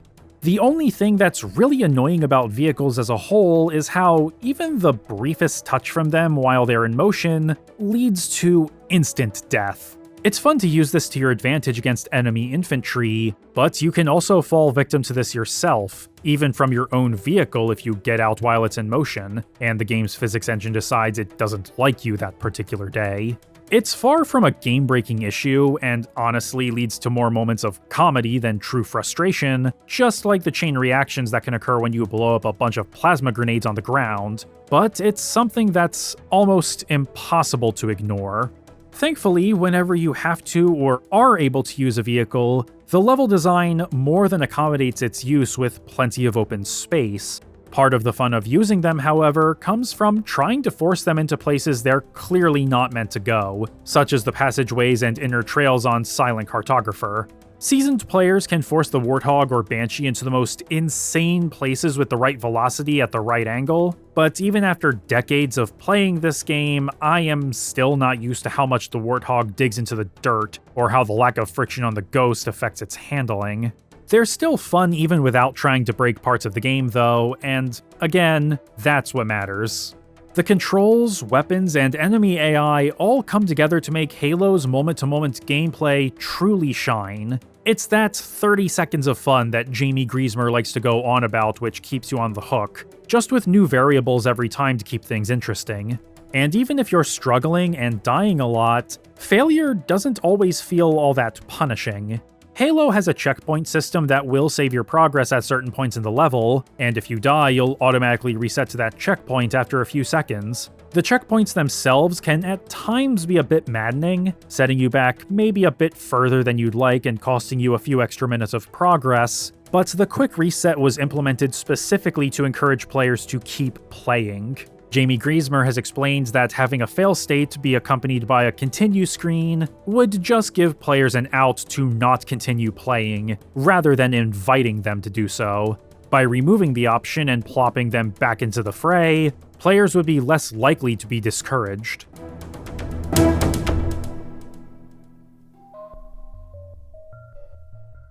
Sadly, this doesn't always extend to the level design. It's not uncommon for Halo to recycle level geometry and use the same rooms and hallways multiple times in a given level, with little variation. Assault on the Control Room is particularly guilty of this, with most of your time being spent moving through identical interior spaces and crossing bridges littered with enemies as you navigate through massive snowy canyons. If it weren't for the helpful arrows on the ground pointing you forward at the start of each hallway, it would be all too easy to get turned around. Truth and Reconciliation suffers from the same issue, but isn't nearly as egregious thanks to its smaller scale and revolving mostly around one or two larger spaces. Though having to protect Captain Keyes can be a bit of a pain. Thankfully, it's only for a brief time right at the end of the mission. But the repetition and reuse of assets go from annoying but mostly infrequent in the first half to downright maddening in the second. And it isn't helped by Halo's big twist.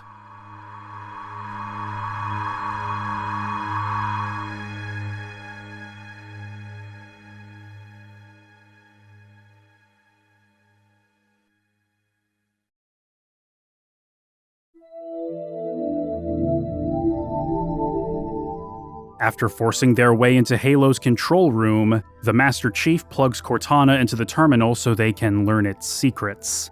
The AI is overwhelmed with glee at the vast amount of information stored within, learning that the beings who built it called themselves the Forerunners. But before she can share anything else, like how to use the ring or why the Forerunners built it, she finds something else. Oh, those Covenant fools. They must have known. There must have been signs. Slow down. You're losing me. The Covenant found something. Buried in this ring. Something horrible. And now, they're afraid. Something buried? Where? The captain. We've got to stop the captain. Keys? What The are we... weapons cache he's looking for. It's not really... We can't let him get inside. I don't understand. There's no time. Get out of here, find keys, stop him. Before it's too late!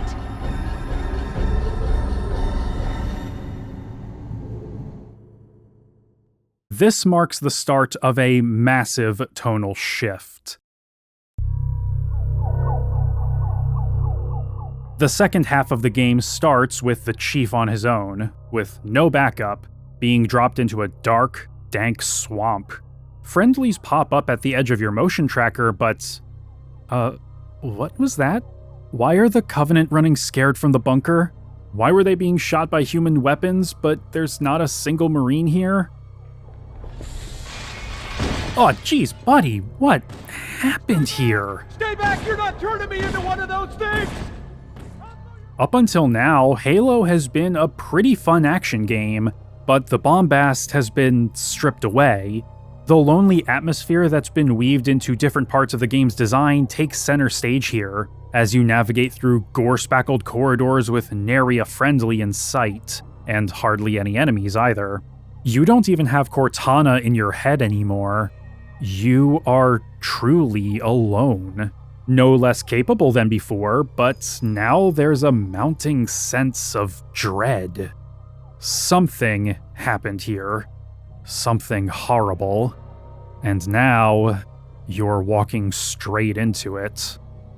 Before too long, you find the discarded helmet of one Private Jenkins, whose helmet-mounted camera recorded everything. A fire team was sent here to secure what they thought was a weapons cache, with Captain Keyes joining them after they secured the bunker. They were expecting the Covenant to put up a fight, but it looks like someone, or something, beat them to it. Something scrambled the insides. What's that? Plasma scoring? Yeah, I don't know. Maybe there was an accident, friendly fire or something? This place was locked down tight. Looks like even the Covenant wanted it sealed up. And when the Marines got inside, they quickly learned why. I don't have time for your lip, soldier. I gave you an order. Sarge! Listen! What is that? Mira!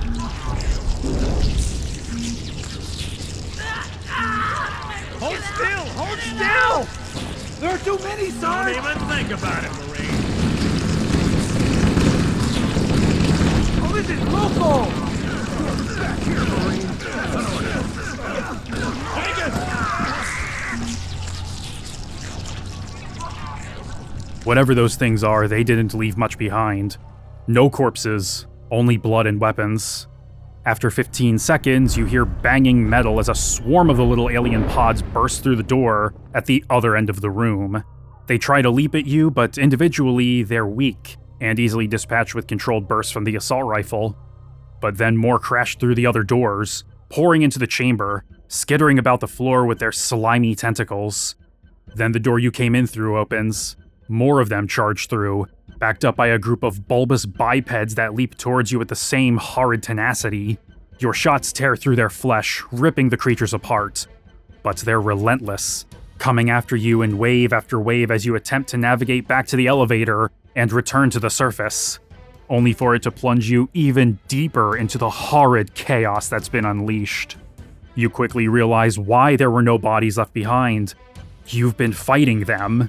Those little pustule pods did something to them, changed them into these monsters. The reanimated, infected remains of humans and Covenant alike, endlessly throwing themselves at you with no tact, no plan, pure instinct. A compulsion to consume. It's only when you finally do return to the surface that you start to get answers, as Halo's security forces, the Sentinels, start to come online and attempt to fight off this parasite. The ring's monitor, a small, floating monocular sphere named 343 Guilty Spark, calls them the Flood, and needs the Chief's help to keep them from leaving Halo. I gotta say, it's an odd choice to name this whole mission after a new character that only shows up in the last 30 seconds to spew minimal exposition, but it more than succeeds in shaking things up. It gives Halo a bit of a horror bent while forcing the player to change tactics. You can't outsmart the Flood, only fight them. It's only when you're at your wit's end that you're introduced to the shotgun, the perfect weapon for dealing with them, or almost any enemy really. The Flood had been part of the plan for Halo since its earliest days as an RTS in 1997, with Rob McLee's nauseatingly disfigured designs and their parasitic nature being inspired by the titular parasites from Christopher Rowley's The Vang novels. The name itself, however, can easily be read as a reference to the Great Flood from the Book of Genesis. Just as the tides would consume the land and all that inhabit it, so too does the parasite consume and absorb its victims, cleansing all it comes in contact with of anything unlike itself. If they manage to get off this ring, they'll spread across the galaxy, infecting all sentient life. The Forerunners kept specimens on Halo so that they could be studied in a controlled environment, but the only way to stop them is by activating the ring. But just because the Flood are an interesting curveball that bring more intrigue and widen the scope of the story a bit, doesn't mean they're all that fun to fight. And if it wasn't already obvious by the end of 343 Guilty Spark, then it certainly will be after the mission after. The Library. Spark teleports the Chief to a secret facility that houses Halo's activation index, but it's already teeming with the parasite. It is, by far, the most droll, repetitive, and painful mission in the entire game. It's a series of massive, repeating hallways surrounding a central elevator, with several locked doors that force you to fight hordes of Flood while Spark goes off on his own to find his spare keys. You can grenade jump onto the ridges to get through the gaps on some of them, which eases the monotony a bit, but not by much. This wasn't what it was supposed to be, though. The original plan for the library called for it to be far more open, with you being able to see every level of the facility as the index glows in the center, giving you a point of reference for how far you've progressed in the mission. Sadly, the team couldn't get it to consistently run at a decent frame rate, forcing them to put up a bunch of walls so that the different sections of the level could load in and out without overtaxing the Xbox. Based on how it plays in the sections where the level design does open up, however, I have my doubts that this mission would have been that much better to play had the original plan been workable. Maybe it would have been more tolerable, since your end goal would have always been in sight, but that wouldn't change the fact that you'd still be fighting wave after wave of Flood the whole time. The library is where it becomes evident that the Flood, while a strong addition to the narrative and tone, don't have any real variety when it comes to gameplay.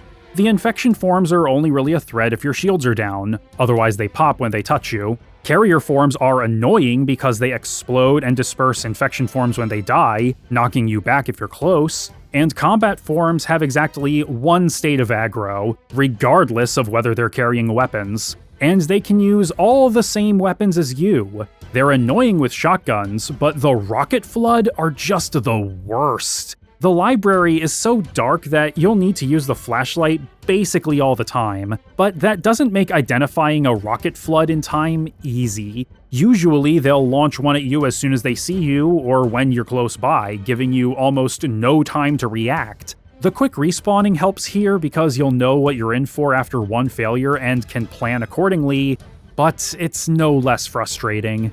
Thankfully, once you do get the index, you won't have to deal with the Flood for much longer. Just put it into the control console and...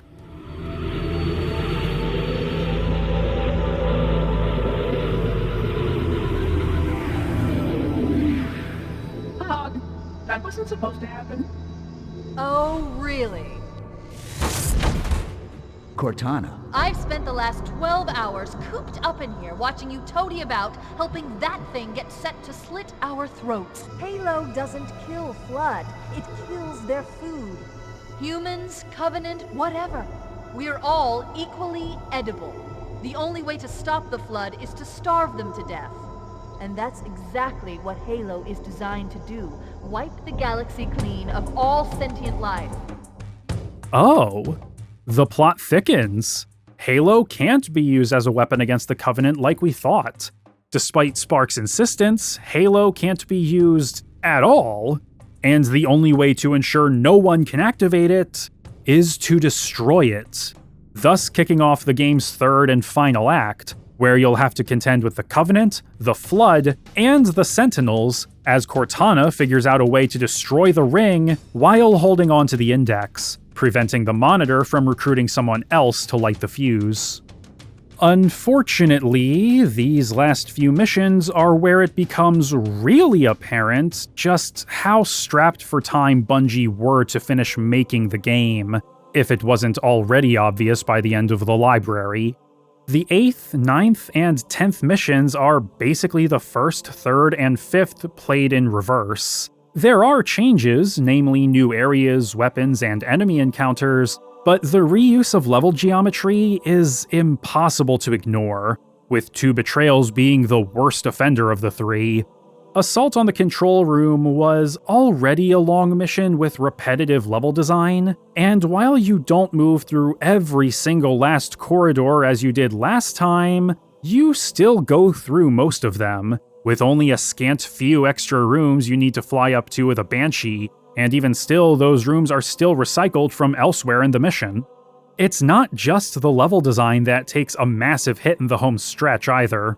Halo's story was nothing really all that special before the Flood, but aside from a couple small blemishes, the way it was told was pretty solid. The score and the cinematography and cutscenes did a lot of the heavy lifting, but the game was originally meant to be much bigger, and narrowing the scope of the project necessitated a host of compromises to the game's design, sandbox, and story, not just in the back half, but through the whole thing. The reason there are only 3 usable Covenant weapons was because the team ran out of time to make first-person models for the others. The AI for the Flood was supposed to be far more robust, about as complex as the Covenant, but they had to simplify it to make their deadline. The library was cobbled together in the last 2 months. The infamously boneheaded line, "This cave is not a natural formation," only exists because of the tight deadline Eric Troutman was under to finish rewriting the game's mission dialogue, which, again, had to be done without being able to actually see the game.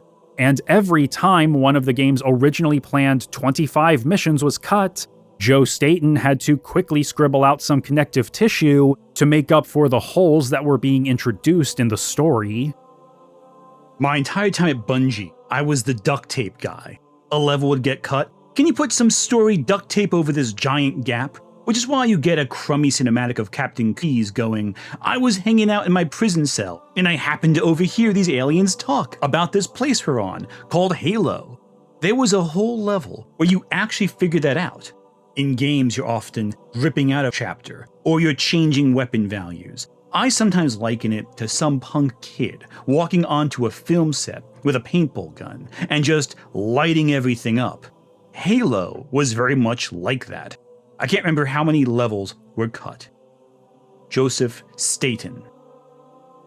Staten's patch-ups become especially obvious at the end of 2 Betrayals, where Cortana spouts some technobabble to not only explain how the Monitor is able to teleport around the ring, but how she's going to use it to warp the Master Chief close to Captain Keyes, and how it's too risky to try more than once, thus justifying why it's never used again afterward. Even Staten himself would deride the scene in the game's audio commentary. If we walk into the lens flare... Here comes the best exposition of the game.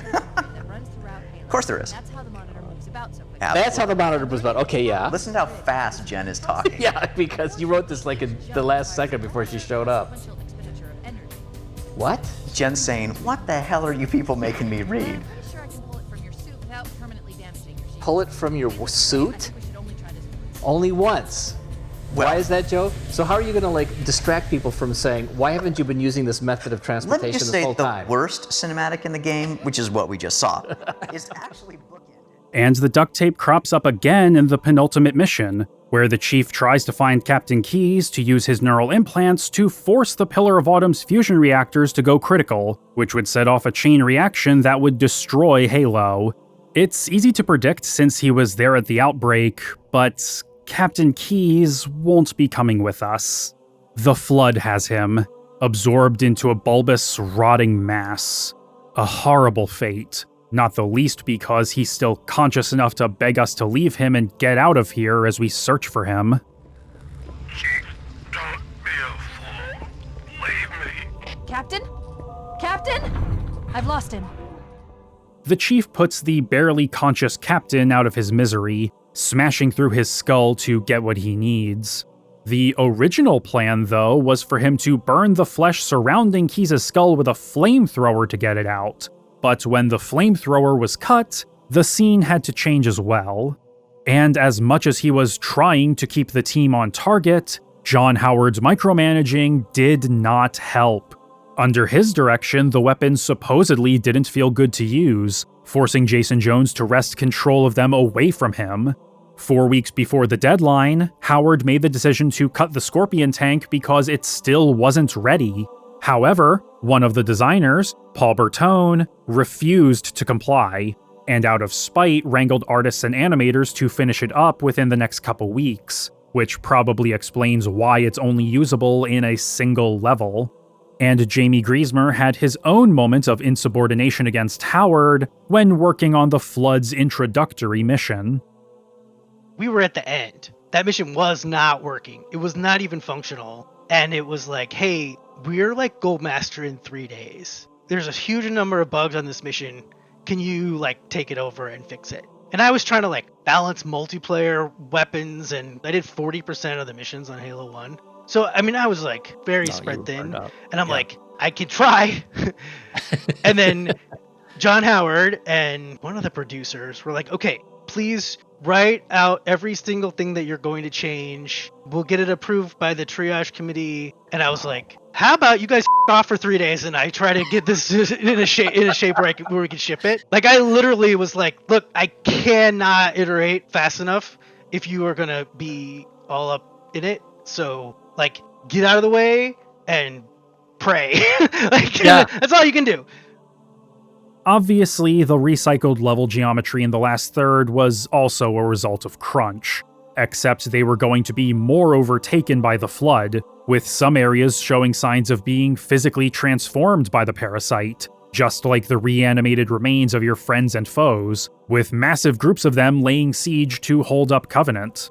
Though sadly, I don't think this would have fixed the repetition problem. Thankfully, the game still plays just as well in the second half as it did in the first, even when the frame rate does briefly drop down to a slideshow. The shotgun does help with that, and plasma pistols being littered all over the place makes it easy to deal with sentinels using their overcharge. For some, that may make up for how much the game stumbles later on, because even on legendary difficulty, it is still astonishingly well balanced. That 30 seconds of fun principle really does hold up all the way to the end, but it wasn't an easy road to get to such a state. We made a lot of difficult decisions to make that happen. We canceled projects, we combined 3 teams together, we compromised on scope. We shipped at least one level that we probably shouldn't have. Alex Seropian. Halo's environment lead and animation director, Steve Abeda, would summarize the quandary as, it's going to either be really, really small, or it's going to be really, really repetitive. And repetitive was chosen. Whether Bungie made the right call by recycling levels rather than further narrowing the scope, I couldn't possibly say.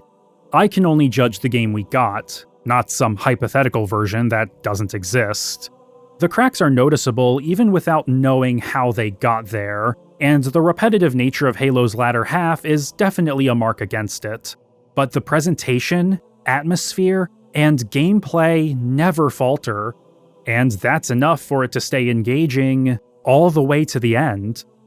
But for the Bungie faithful, there was so much more to cling on to that would have gone completely over the heads of most players.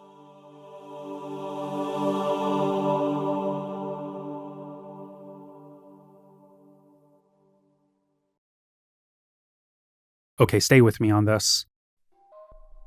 The beginning scene of Two Betrayals is chock full of dialogue that is positively dripping with implication, most of which comes from Guilty Spark. What Spark says to the Chief after he asks the Monitor if Halo would kill them raises so many questions. Technically, this installation's pulse has a maximum effective radius of 25,000 light years. But once the others follow suit... Wait, others? There are more of these? or at least any life with sufficient biomass to sustain the flood. But you already knew that. I mean, how couldn't you? Why would you hesitate to do what you've already done? Last time you asked me, if it were my choice, would I do it? Having had considerable time to ponder your query, my answer has not changed. Are you confusing the chief for someone else? Why were you calling him Reclaimer earlier? Come to think of it, why is the so-called honor of obliterating all sentient life in the galaxy reserved for a human? The intrigue surrounding this particular question is bolstered further when Spark starts downloading information from the Pillar of Autumn's memory banks in the last mission. You can't imagine how exciting this is, to have a record of all of our lost time. Human history, is it? Fascinating. Our lost time? So humanity has some connection to the Forerunners?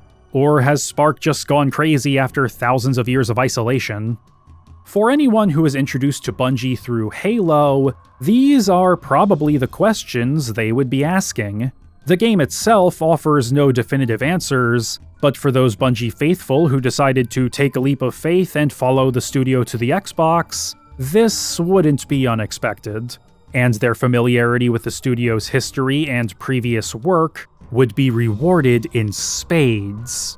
All throughout Halo, you can find little Bungie inside jokes and references to their other games. The Chicago office listed for sale on the bulletin board, for example, is an obvious reference to them originally being from Chicago. And if you bring a Banshee up to this ledge at the end of Assault on the Control Room and walk towards the canyon wall, you'll hear the track Siege of Madrigal from Myth the Fallen Lords.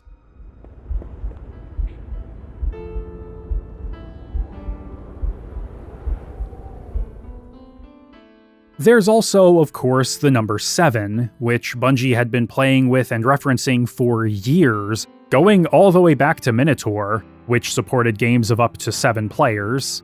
Pathways into Darkness had 7 different endings. The menu themes for Marathon 2 and Infinity, as well as a significant portion of Oni's soundtrack, were written by a group called the Power of 7. The amount of times the number 7 crops up throughout the Marathon trilogy is a rabbit hole in and of itself. The word Marathon has 7 unique letters. The specific group of 4 you fight against in the second game are part of Battle Group 7. The titular colony ship, the UESC Marathon, was carved from Mars's moon, Deimos, which was first discovered in 1877. The assault rifles, both the M75 and MA75B, hold 52 rounds, with the individual digits 5 and 2 adding up to 7, and its grenade launcher holds 7 grenades. In the first game's manual, the security officer recalls that his father died when he was only 7 years old. The number 7 appears so often throughout the trilogy that there's an exceedingly long MBO page cataloging and breaking them all down. So if you want to go deeper, be my guest. And this fascination isn't just restricted to references in their games, it's ingrained in Bungie's community and culture. In February 2000, it was found that the studio had marked July 7th, or 7/7, as Bungie Day on their events calendar. As Halo was about to be released in November 2001, Bungie officially christened their community with the collective name The Seventh Column. And as it so happens, the date of Halo's reveal to the world at Macworld 99 also is a 7 reference, July 21st, July being the 7th month, and 21 being a multiple of 7. 7 also crossed over with another studio in-joke, a severed dog's head preserved in a jar of formaldehyde, affectionately named Ling Ling. According to Rob McLeese, someone from the old Chicago office had a med student for a roommate who had to bring the head home for an assignment, but didn't take it with him when he moved out. Bungie quickly adopted her as their own, and in spring 1996 they started including references to her on their website. Later that year, in response to a fan asking if Ling Ling was actually real, Bungie's community manager, Matt Sell, would direct him to the website babysue.com, which hosted both an interview with Ling Ling herself and a poster saying that her head was missing, complete with a contact number for a reward. The phone number had 2 7s, and the rest, when written as 2 whole numbers and added together, total 502, which individually add up to 7. And the name of the person who supposedly conducted this interview? Don W. 7. While the interview was obviously a joke, Ling Ling was, in fact, a real dog's head in a jar. There's a photo floating around online that you can find pretty easily, but it is a little disturbing, hence why I'm not showing it here. Bringing her from the Chicago office to Washington after the Microsoft acquisition would be labeled Step 5 in Bungie's 7 Steps to World Domination, which would be printed on the back of a Ling Ling t-shirt in the year 2000. The next step would be to stage a bloody coup of their new parent company before finally taking over the world and shooting their enemies into the sun with a giant slingshot. I could go on and on and on, but I think you get the idea. Bungie loves the number 7 and is more than willing to include it in just about everything they do, in even the most stupidly esoteric ways. Halo is no exception. There are 7 corpses at the start of the second mission. At the start of the Silent Cartographer, you storm the beach with 7 Marines. It takes 7 Needler rounds for them all to explode. The Master Chief's number ends in 7, and when each digit is multiplied together, it's still 7. The Monitor's number, 343, is 7 cubed, or 7 to the 3rd power, and he's the Monitor of Installation 04. 4 plus 3 equals 7. Again, there are more, some of which may seem like reaching, but I think you get the point. The 7 nods are cute, but the more pronounced references are those toward Bungie's last first-person shooter, Marathon. The most prominent of these is the Marathon logo, which has seemingly been plastered all over the place. It's on the Pillar of Autumn's hull, Captain Keyes' pipe and uniform, on the shields representing the different difficulty levels, and in Spark's eye. Some level geometry is even made in the shape of it too, with Halo's control room being the most obvious example. It even appears smack dab in the middle of the game's logo, right there on the front cover. The symbol is just the tip of the iceberg though. The colony ship listed for sale on the bulletin board? That's a reference to the maligned mission, Colony Ship for Sale, cheap from the first Marathon. The call sign Foehammer comes from the name of a level in Marathon Infinity. The Spanker rocket launcher gets its name and aspects of its appearance from its equivalent in Marathon 2 and Infinity. The plasma pistol is basically a reimagining of the Zeus-class fusion pistol. The name of the assault rifle, the MA5B, also seems to be a direct callback to the AR from the second and third Marathon games. But these are mostly just references, fun little winks and nods for the Bungie faithful.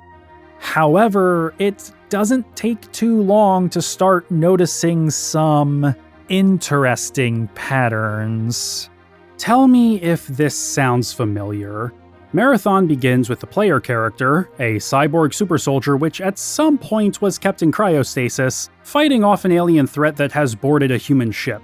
The aliens are a conglomerate of several different races and love using the color purple in their ships. You have an AI friend trying to help you avert the crisis you have on your hands, but before too long you have to contest with another, more dubious AI that seems to have gone mad from years of monotony.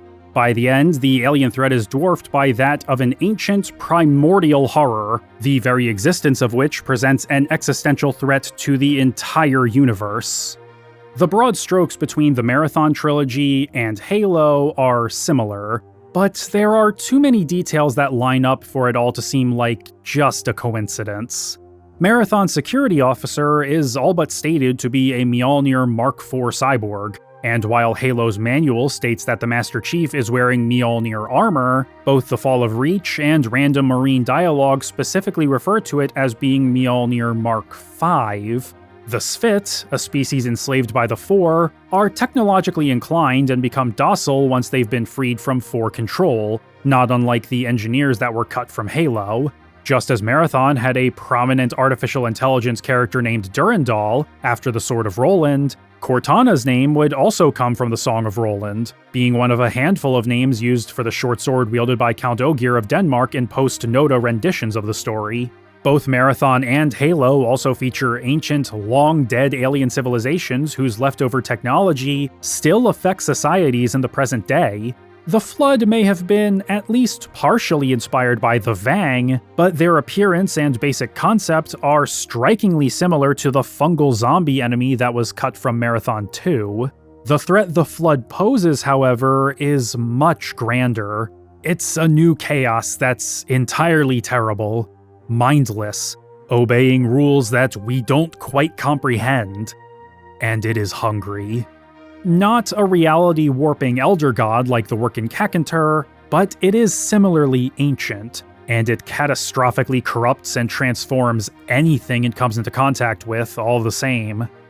Okay, so Halo takes a lot of cues and makes a lot of callbacks to Marathon. What's the big deal? Well, remember how I said way back at the start that Marathon was a story about free will and self-actualization? That doesn't just apply to the rampant AI Durandal in the first game, but to the security officer across the whole trilogy. Possibly. The games are notoriously indirect and cryptic about all of it, and Marathon writer Greg Kirkpatrick is similarly reluctant to give much of anything away, insisting that the players themselves should be able to figure it out. If you've watched Mandalore Gaming's videos on the Marathon trilogy, you probably already know where this is going. But for those of you who haven't, let's get you up to speed. Marathon tells its story through terminals. Most of them are pretty straightforward on a surface level in the first 2 games, but there are a few secrets and oddities here and there. The one we're going to be focusing on is the second message shown on the first terminal in the mission Kill Your Television from Marathon 2, which you have to go out of your way to read by backtracking to it after hitting a couple of switches before finishing the level. Initially, it looks like a bunch of gibberish, a massive block of slightly corrupted text without any formatting or spacing. However, it isn't difficult to parse, and the most important part for our purposes is right at the beginning. I have been Roland, Beowulf, Achilles, Gilgamesh. I have been called 100 names and will be called 1,000 more before the world goes dim and cold. I am Hero. Unlike most other terminals, there's no indication of who sent this message, and the percentage sign before the word hero could indicate a variable. I am a hero, and I am the hero may be equally valid ways to read it, depending on how you interpret the proclamations of the messenger. But who might that be? Well, that's where things get complicated. Marathon Infinity is narratively the most dense and ambiguous game in the trilogy, but the fan consensus is that it's building off of the I Am Hero terminal from the second game, and the implication that the player isn't just a Mjolnir cyborg, but specifically a Battleroid, super soldiers created by reanimating the bodies of dead soldiers. And in Infinity, you start to pick up on what was used to make them so powerful. The extremely short version is that the cybernetic implants used to turn corpses into Battleroids weren't built by humans. It was excavated and repurposed technology used by the Yarrow, who eons ago had used this same technology to uplift the Sphit to sentience. When that same technology is applied to the already sentient player character, it eventually uplifts him to something akin to a god, warping reality to his will, casually tearing holes through space, and skipping between disparate timelines like it's a game of hopscotch. Now combine this revelation with what was said in the Kill Your Television terminal, and Durandal's final words at the end of Marathon Infinity. But you were dead 1,000 times, hopeless encounter successfully won, a man long dead, grafted to machines your builders did not understand. You follow the path, fitting into an infinite pattern, yours to manipulate, to destroy, and rebuild. Now, in the quantum moment before the closure, when all become one moment left, one point of space and time, I know who you are. You are destiny. Taken literally, the implication is that Mjolnir Recon number 54 was the latest reincarnation of the idea of the hero, a being who emerges in times of extraordinary crisis to turn the tide against the chaos of the waves. The waves. The waves. One of these past excursions may have even been the player character of Pathways into Darkness, whose mission was to stun a sleeping elder god whose dreams affected the physical world, not unlike the Workin' Kakantur, which tears apart the fabric of reality in Marathon Infinity once it's awakened. And who instigated that mission? The Yarrow. Between all the similarities, shoutouts, and the whole reincarnation idea, There was a theory floating around that Halo and Marathon take place in the same universe, that the Forerunners were actually the Yarrow, Cortana was some sort of chronological predecessor of Durandal, and that the Master Chief was an earlier incarnation of the hero before becoming the security officer. And in the spring 2002 issue of Xbox Nation, Alex Seropian would come out and basically say exactly that. I don't think you ever find that out, but it's the same character. God, we've never said that before, but it's completely obvious. Cortana isn't in Marathon, but there are 3 AIs in there that came from the same stylistic storyline. Alex Seropian. However, when the quote was brought up to Matt Sell shortly after the magazine was published, Seropian would quickly change his tune. I don't really know the truth about anything. I was just talking out of my ass. Whether Seropian was ever serious about any of this is up to interpretation. But in a podcast hosted by Marty O'Donnell in 2022, artist Paul Russell would reveal that Halo was indeed originally meant to take place in the same universe as Marathon, informing Halo's tone in the early days of development before Joe Staten came aboard. The Cortana letters, which were written by Nathan Bittner, weren't originally part of the overall plan for the project. Bittner had written them of his own volition, but Russell noted that they captured that initial tone the team wanted. In fact, Cortana and Durandal were supposed to share the same base code, with rampancy, the process of an AI going mad as it realizes its own limitations, which Durandal went through in the first Marathon, being deliberately built into Cortana. Rampancy would make its way into Halo via the fall of Reach, and while the process behind it is described as being more technical than in Marathon, the expected result is more or less the same. The AI begins to unravel as it realizes and reaches the limits of its capabilities. Except this didn't happen to Durandal. He went through the stages of melancholia, anger, and jealousy, and came out the other end renewed and self-aware. The security officer went through a similar process throughout Infinity and became a reality warper. In an earlier version of Halo's story, Cortana would have gone mad with power after being plugged into Halo's control center, though whether rampancy would have had anything to do with it isn't exactly clear. This is also probably why the 8th mission is called Two Betrayals, despite the fact that you're only betrayed by the Monitor. Cortana was meant to be the other traitor. What happened to that story? It was too good. We had to use this one instead. Spark may be experiencing some form of rampancy, depending on how you interpret his dialogue and Tim Didabo's performance, but it's just as easy to believe that he's simply that dedicated to sticking to protocol. Or maybe it's a little bit of both. Who's to say? Of course, this is all looking at the text of these games literally. Metatextually, Infinity can also be read as being incredibly self-aware and encouraging the player to go out and live life to the fullest, and be the hero of their own story. When you apply the literal interpretation to Bungie's wider catalog, however, you can start seeing some of these patterns repeating elsewhere.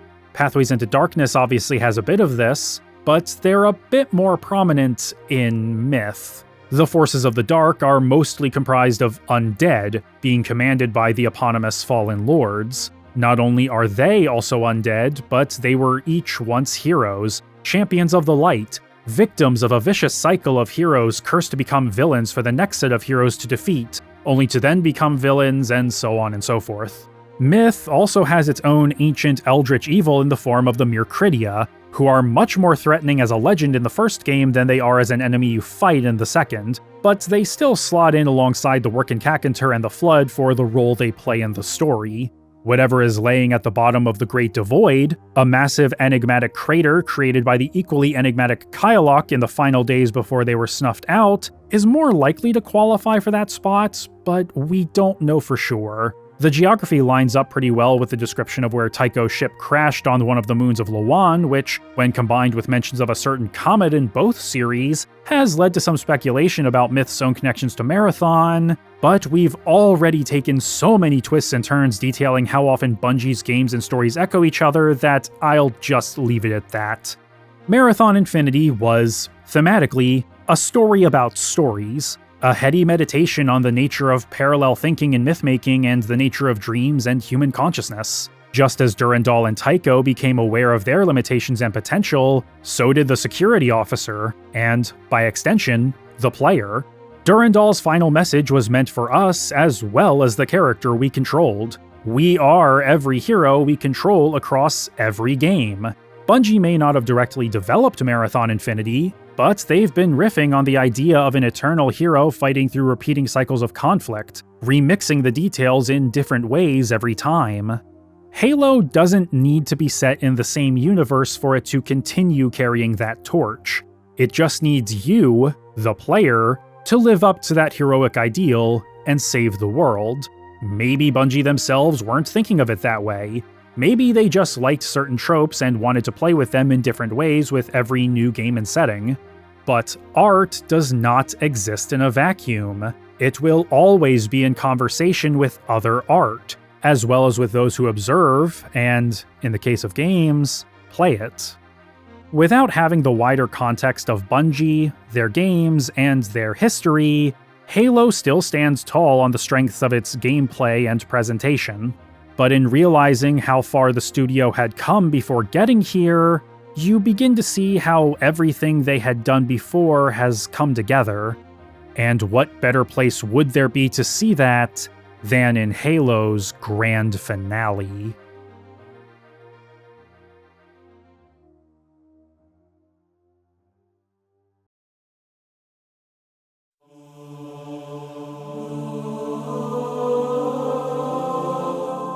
The Flood is spreading, growing. The human presence on Halo seems to have been completely absorbed into it, and Covenant forces are barely holding out against the parasite. The Truth and Reconciliation may be down, but the Flood have been taking it over, slowly repairing it while amassing piles of corpses for further infection. If they succeed in getting the capital ship back online, the galaxy is doomed. With Keyes' transponder in hand, all that's left to do now is to return to the Pillar of Autumn, blow its reactors, and escape before the explosion tears the ring apart. Like the last two levels, the Maw is a remixing of an earlier mission, but it's aesthetically further removed from what Two Betrayals and Keyes were doing. The Autumn's well-lit gunmetal corridors have been mostly blackened by the smoke and flame of the crash. Most systems are offline, and originally it was all going to be set at an angle, but doing so would have meant that all of the trigger volumes and various scripts would have needed to be changed. Tyson Green, the stage's designer, decided to leave it as is rather than spend precious time tinkering with the nuts and bolts of it all. The reactors, thankfully, are still online, but because of the monitor's interference, Cortana can't set them off from the bridge. You have to do it manually, fighting through hordes of Flood, Covenant Spec Ops teams, and Sentinels to get there, all of which are continuing to fight each other, making the job of getting to engineering just a bit easier. Throwing a grapefruit-sized grenade into the reactor's exhaust shafts will do the trick, but I find that rockets are much more consistent. Thankfully, the armory is right outside. You only have to be mindful of the Flood with active camo lurking behind the back door, as if they weren't annoying or terrifying enough before. The Master Chief's movements have never been an issue in gameplay before now, but it's always here that I notice just how slippery he can be. You can jump up onto these columns to hit the switches that expose the reactor shafts, and this never fails to be tedious to me. Just constant failed attempts to make a simple jump because of the little bits of geometry on top of these things, and sometimes even to jump up to the platform to actually hit the switch.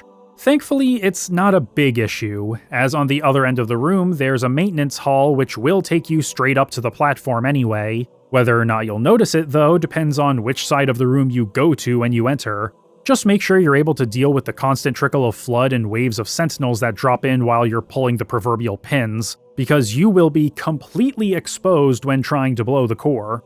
Any momentary frustration I feel in doing so, however, is quickly allayed by the escape sequence that follows. The reactors are going critical, and there's nothing Spark or the Flood can do about it. The ring's fate is sealed. All that's left to do is rendezvous with Foehammer to get away from the imminent explosion. The clock is ticking, with your starting time being dependent on the difficulty level. You have mere minutes to travel a little over 2 kilometers along the ship's spine. Luckily, there are plenty of warthogs up top, kicking off not just the last leg of the game, but easily its most memorable set piece, the Warthog Run. Bobbing and weaving through groups of enemies, evading their shots and crushing them under burnt rubber as the autumn begins ripping apart, all while trying to navigate what is effectively an obstacle course without rolling the hog. It's simple, tense, and, after having to constantly deal with the flood, a relief to have this be your method of escape. It almost didn't work out as planned, however. After the level was finished, Jamie Griesmer made adjustments to the Warthog's handling and acceleration that left it unable to drive up the steep inclines found during the run. Rather than revert those changes, he instead juiced up the Warthogs that you drive in this mission specifically. The whole sequence can be a bit of a challenge, if only for how easy it is to flip it and get tossed out, which, on higher difficulties, is much more detrimental because of the lower starting time. Finding an optimal path without colliding with anything only adds to this, and if you die or time runs out, you have to start the whole thing over again. If there's a checkpoint along the way, I never got it.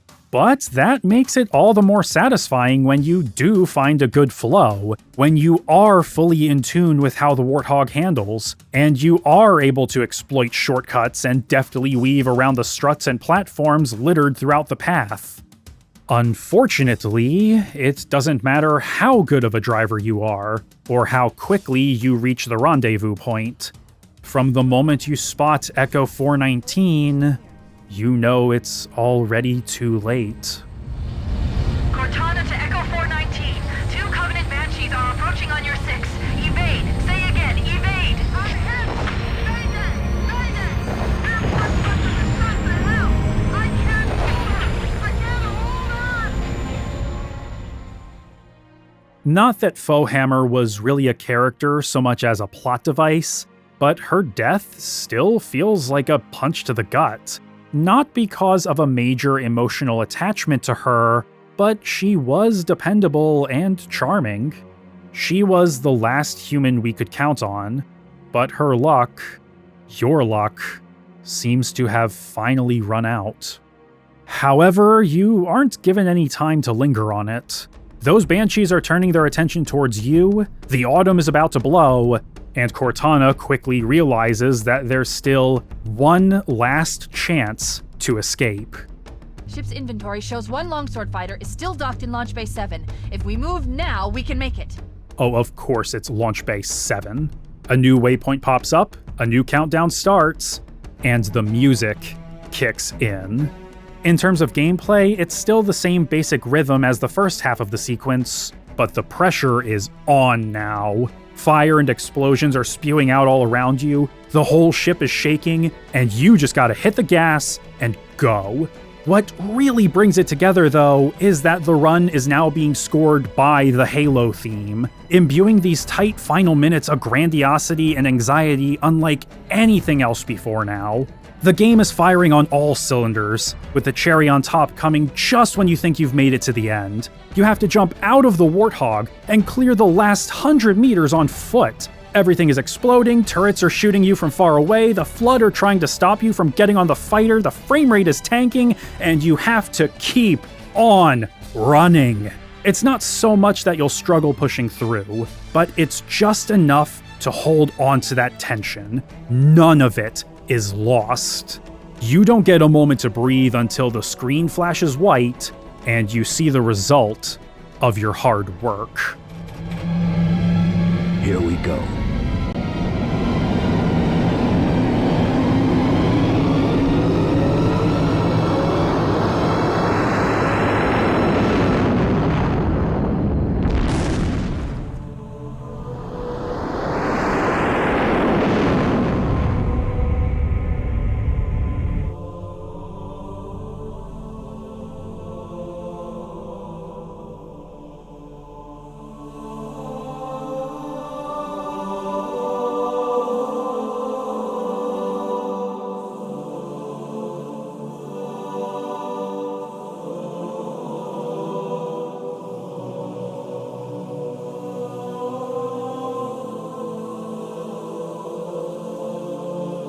Did anyone else make it? Scanning. Just dust and echoes. We're all that's left. We did what we had to do for Earth. An entire Covenant armada obliterated, and the Flood. We had no choice. Halo, it's finished. No. I think we're just getting started. It's a somber ending for a game that leaned as hard as it did into the super soldier power fantasy, but considering everything else that Halo was doing with its tone, pacing, and even storytelling, it doesn't feel unnatural. What started as an ooh-rah military sort of game quickly became something more atmospheric and mysterious, leaning further and further into its sci-fi setting as it went, before fully pulling back the curtain on the horror elements that were teeming at the edges. Sure, the Master Chief is a super soldier, the most capable person here and the most qualified to deal with the dire situation unfolding, but that just means that he was always more likely to be the last man standing. And if you read The Fall of Reach, then this ending stings that much more. Once again, the Chief is the sole survivor, a Pyrrhic victory if there ever was one. Except he and Cortana aren't the only ones who made it. If you wait through the credits, you'll see that the Monitor escaped Halo's destruction as well. What will he do now without his installation? Who knows? And that's not all. The Covenant may have been stopped here, but that was just one group. This battle, here, today, may have been won, but the war goes on. For now, though, this mission is over.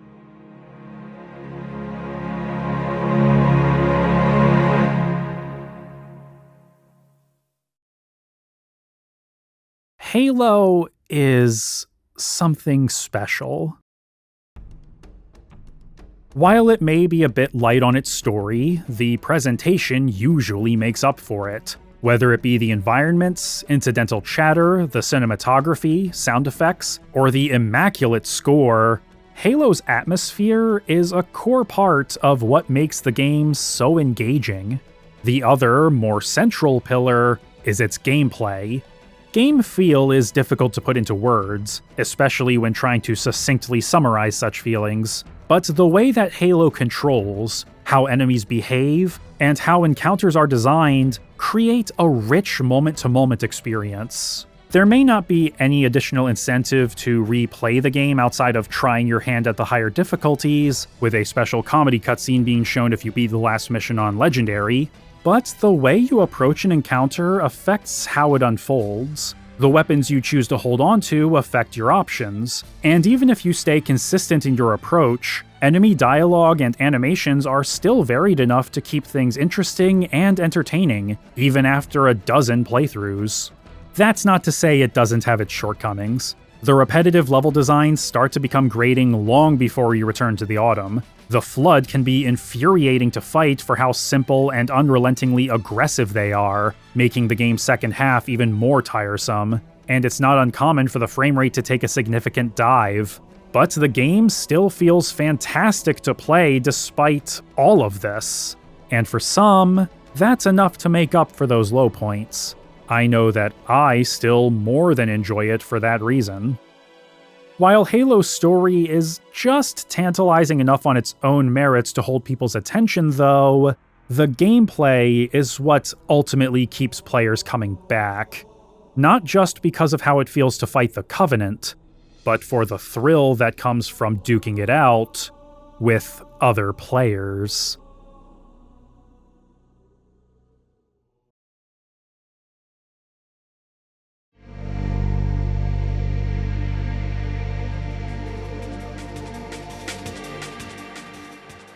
Ever since Doom hit the scene in 1993, multiplayer had been a core tenet of the then-nascent FPS genre. Even those with a strong focus on single-player, like Valve's Half-Life, still included some sort of online multiplayer component. This was originally the case for Halo as well, going all the way back to its days as an RTS. After Bungie was bought by Microsoft and Halo shifted development to the Xbox, however, multiplayer was no longer a certainty. Single player became the priority, as the studio only had so much time to ship a finished product. Multiplayer was dead in the water in the immediate aftermath of the buyout, but after Oni was finished, and the Bungie West team was folded into the main studio in Redmond, Jason Jones and Alex Seropian would tap Oni's project and design leads, Michael Evans and Hardy LaBelle, to resurrect it. This opportunity would be something of a second chance for Evans and LaBelle, as they solemnly had to cut Oni's multiplayer component. It was mostly working, and was publicly being touted as a major feature, but there were horrid desync issues that the San Jose team just didn't have the time or resources to fix. When Evans, LaBelle, and the rest of the Oni team came up to Redmond, they were initially working on their own project, codenamed Monster Hunter, but they were quickly sucked into the Halo team as development became more dire. LaBelle and Evans were basically the last two people working on Monster Hunter when Jones and Seropian told them that Halo multiplayer was cut. When LaBelle and Evans showed how upset they were at this development, the two co-founders knew they had chosen the right people to bring it back. Work on multiplayer would restart in February 2001, with the aim of scaling down the massive scope of earlier, PC-based iterations of the feature down to something manageable for the Xbox. Evans would jury-rig the tools they used to make the maps for Oni's ill-fated multiplayer into Halo's single-player toolset, Guerrilla, for LaBelle, who would get to work on figuring out how to use 3D Studio Max to create maps. Later in the process, he would pull in Chris Carney, who had a background in architecture, to refine them and make some maps of his own. Unfortunately, despite the Xbox shipping with built-in support for broadband connections, Microsoft would not be launching network support until 2002. Halo would be restricted to split-screen and LAN multiplayer, and like the single-player, split-screen's performance was inconsistent and choppy on the show floor at E3 2001. But like the campaign, multiplayer would come together in the final weeks of development, with 16-player LAN games up and running in September. And thus, the final piece fell into place. Oh my god! No! Justin confused! Just not confused! Oh no, there are tanks! I just meleeed whoever this is 4 times! Oh god, this hill. Okay. Oh god. Let's go! No! It's such a killing field. It's so deadly to be out here. It's a killing field, not Pol Pot! Come here, Andrew. I just want to have a talk. Ow. Can't reflect. It's not me! It's not me! Ow! That's for saying the theme of FF5 is nepotism? You don't see me! Stop it! You don't see me! Stop it! I'm gonna shoot the bitch with the ball. No, go away. Leave me alone. No. It's a simple calm down! Ow. Coming after you, tank boy. Ow. Oh no. Yeah! Ah, gotcha. Oh god! Oh god! Oh god! I can dislodge it with a grenade. Ah! Oh god! No one's taking the flag from us. Except for that one time. Oh no! Thank you. Oh god, everyone just showed up. I didn't even hear you had the flag the first time around. This game is rigged. Bro, could you stop? No. Oh god! Oh, the warthog did not kill me. There are many adjectives I could use to describe Halo's multiplayer. Hectic, zany, chaotic, exhilarating, goofy, but the most straightforward and accurate descriptor is simply fun. It's not nearly as fast-paced or twitchy as games like Quake or Unreal Tournament, but the action still moves at a good clip without feeling completely overwhelming to a novice. Every weapon and most vehicles from the campaign are usable in multiplayer, though not everything acts quite the same as in single player. This is mostly due to the human element, as actual players are more likely to act more erratically than enemy AI. The plasma rifle is my go-to example for this. as its ability to stun and slow down targets is much more pronounced now that someone can unload a constant hail of fire. Meanwhile, the Needler, which is an okay weapon in the campaign, is practically useless here because of how easy it is to dodge its relatively slow-moving projectiles. The Magnum, however, is still the king. It's got enough firepower and range to take down a player with 3 shots to the head across most maps, assuming you have a steady trigger finger. It's in a league of its own, but it isn't the go-to weapon for every situation. The shotgun is still much more effective in tight quarters, and the sniper rifle is preferable at long range on the bigger maps. Killing spree. But the pistol is one of the major contributing factors to the quick pace of most matches. No matter what map you're playing, it is always viable, and the maps themselves are eclectic. The vast majority of the game's 13 maps are small to medium-sized for games of 2 to 8 players, with only 2, Blood Gulch and Sidewinder, being meant for full 16-player LAN games, with boarding action being in a strange in-between space, which is ironic considering that there's no physical in-between here, only space. Not that you can't have a full lobby on the smaller maps or play 4v4 matches on the larger ones, but games start to play very differently when you do. I've been playing matches every weekend with friends and patrons, and while our lobbies never got bigger than 8 people, we would still play a bit of Slayer and Capture the Flag on the big maps. And although they feel a bit more slow and empty when the game is only half full, the abundance of vehicles on both of them made the trek to the enemy base to grab their flag or get up to where that annoying sniper is perched ensured that they were still fun to play on. They may be able to snipe you out of a Scorpion tank, but they are equally vulnerable to 90mm of tungsten.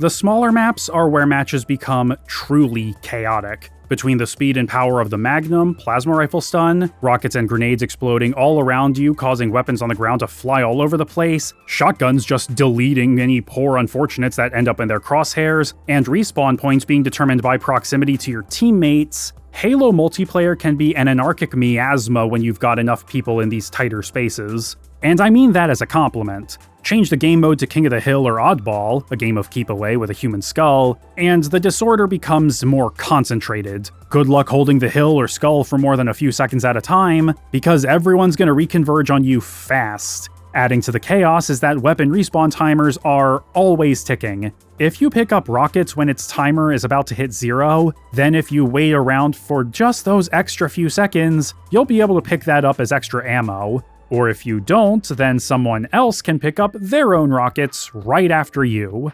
Team games feel more at home on some maps than others, like Longest, Hang 'em High, and Battle Creek. They all support it, but some of their layouts and what are designated as team bases for CTF are questionable. Prisoner is a good example of this, as you have to climb up these finicky ladders to grab and cap the flag. They're not even really bases, just little alcoves. Those ladders appear on other maps as well, and yeah, they're still not great. Wizard and Derelict are both symmetrical, making the idea of team-based modes more palatable in theory, but Derelict is just a bit too open, and Wizard just a bit too small. We played 3v3 shoddy CTF on the ladder and had a good time, but it just went by way too fast to really savor it. You can say the same about Longest because of how tight it is as well, but I think it being more of a narrow hallway evens it out a little more, at least if you're playing something like 2v2s. But the king of tight spaces is easily Chiron TL-34, which consists of a bunch of small rooms strung together with teleporters. Contrary to how it initially seems, there is an order to it all. The teleporters are not random. But in the moment, what matters most is that you just keep on moving. We played Free-for-All Slayer on this map at the start of every session for a warm-up, and it never failed to excite just for how quirky and insane things could get.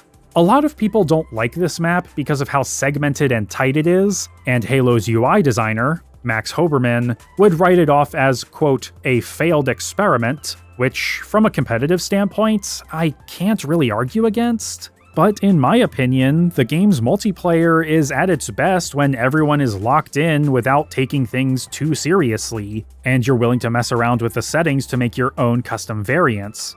Chiron is perfect for Halo's particular brand of chicanery.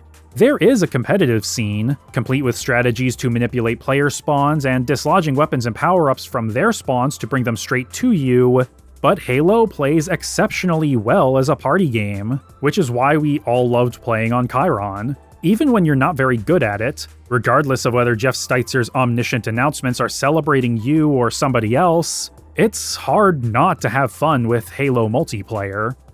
Of course, the version of multiplayer I played for this video is not the original. This was for the sake of simplicity and accessibility.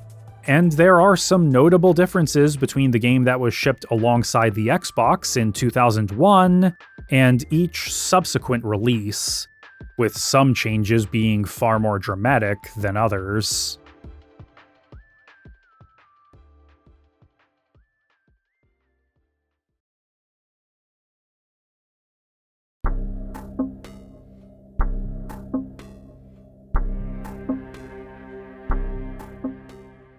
Before Halo, the game, would officially migrate beyond the Xbox, Halo's story would make its way to print.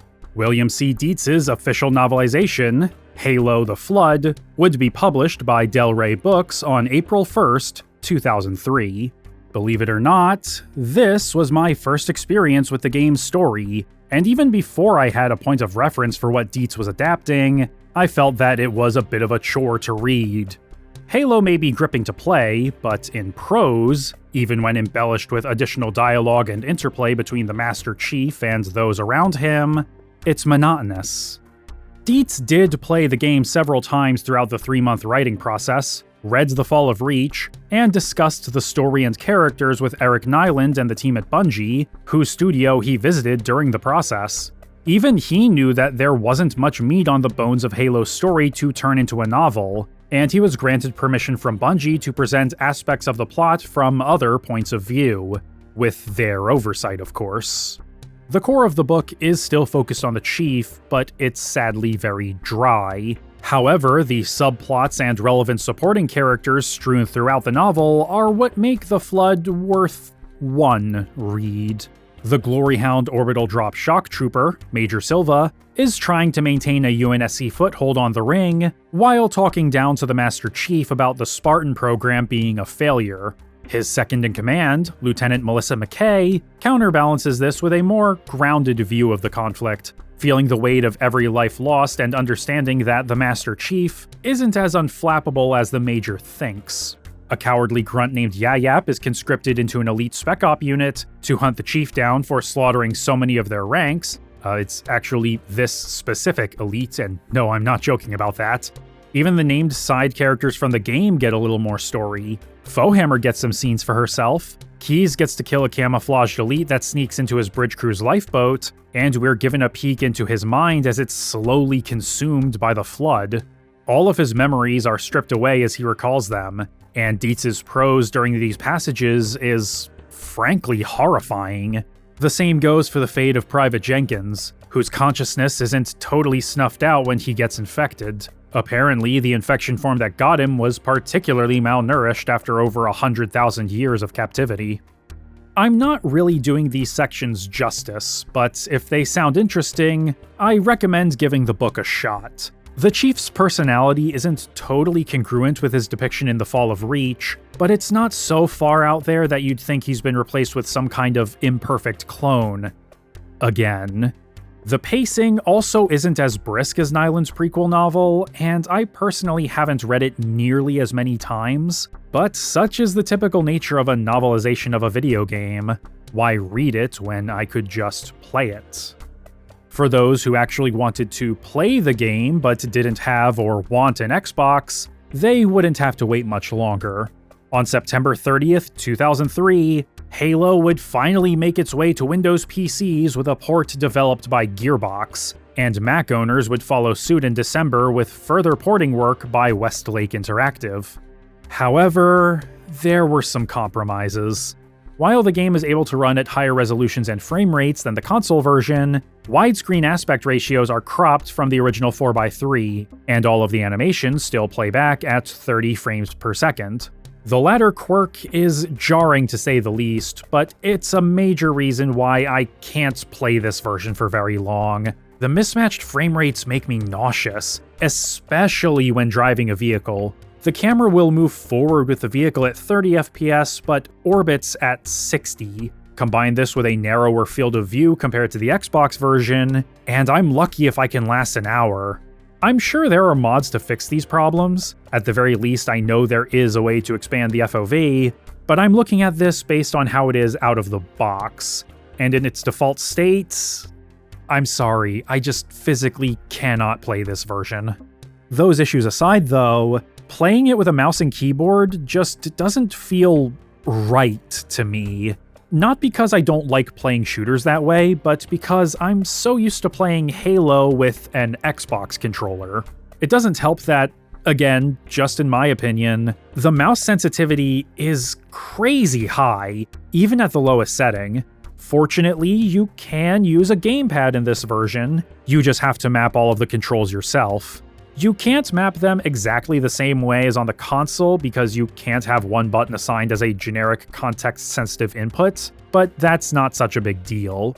What is a big deal is that the PC version doesn't have aim assist for gamepads.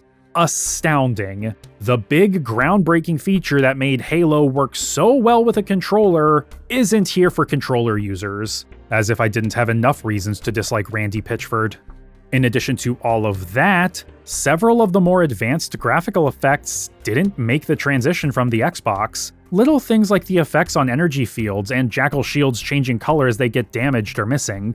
The big one is broken bump maps, which added depth to environmental textures. They're still in this version, but only when dynamic light is cast on them, aka when you use your flashlight. Also, Keys is using an older texture from before the Xbox version went gold. Why? Good question. To be fair, the PC version still works as a way to play Halo. Nothing truly substantial was lost in the porting process outside of co-op. And Gearbox actually added some new stuff to multiplayer, which, for the first time, can be taken online. The Banshee and Fuel Rod cannon were added in from the campaign, as well as a rocket warthog and the cut flamethrower. I have some slightly mixed thoughts on them. The Banshee can feel a bit too dominant at times, but this is counterbalanced by its slightly stiff mobility, the ubiquity of the Magnum, and, of course, the Scorpion tank. What's the point the flag is back now. The Banshee is for air superiority, allegedly. Is it? Allegedly. When the Magnum is anti-everything? Yeah. Yeah. Hence, allegedly. The rocket warthog is fine. I didn't get to mess around with it too much. The chain gun hog feels a lot more consistent in my opinion. It can sort of counter the Banshee, I guess.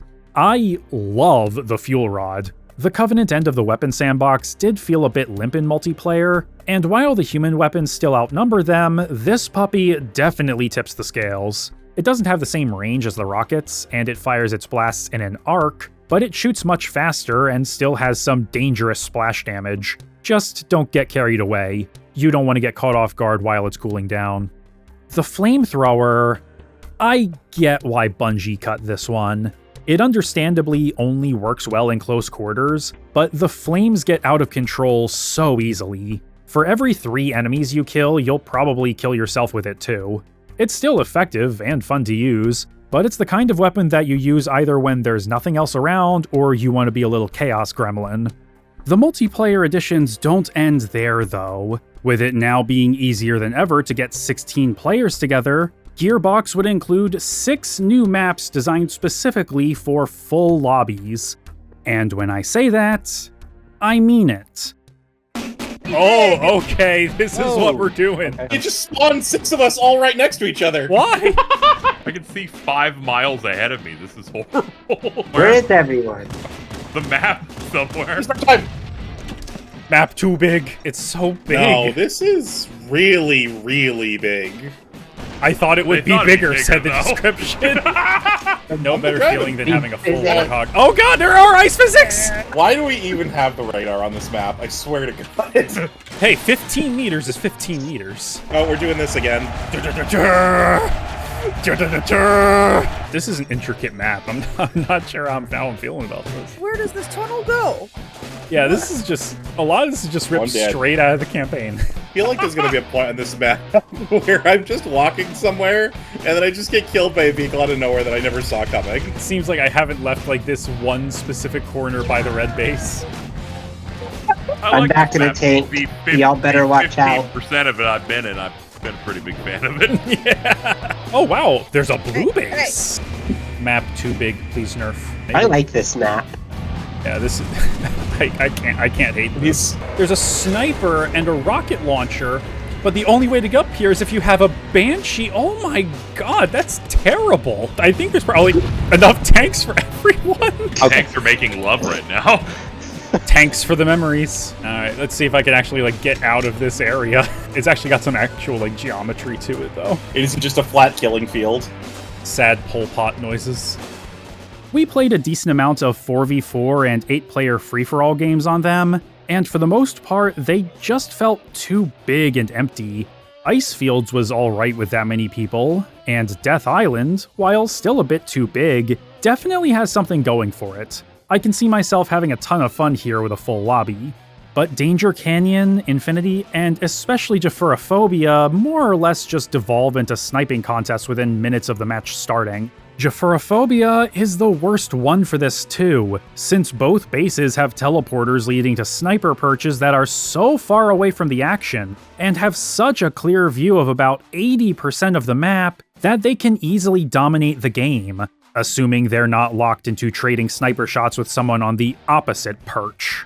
The best map of the bunch by a long shot is Timberland, thanks in part to it being far more contained and less vertical than the others. Even the team at Bungie felt this was the best one whenever they tested new builds from Gearbox. That's not to say I think it's a great map. Honestly, I'm not too sure I really like it all that much. But considering what it was being bundled with for big team games, it's easy to see why people like it. It's fine, I guess. It definitely feels more at home next to Sidewinder and Blood Gulch than, say, Infinity. Of course, before too long, there would be no limits to the choices players could have with maps, as in 2004, Gearbox would release official modding tools for Halo PC, collectively called Halo Custom Edition.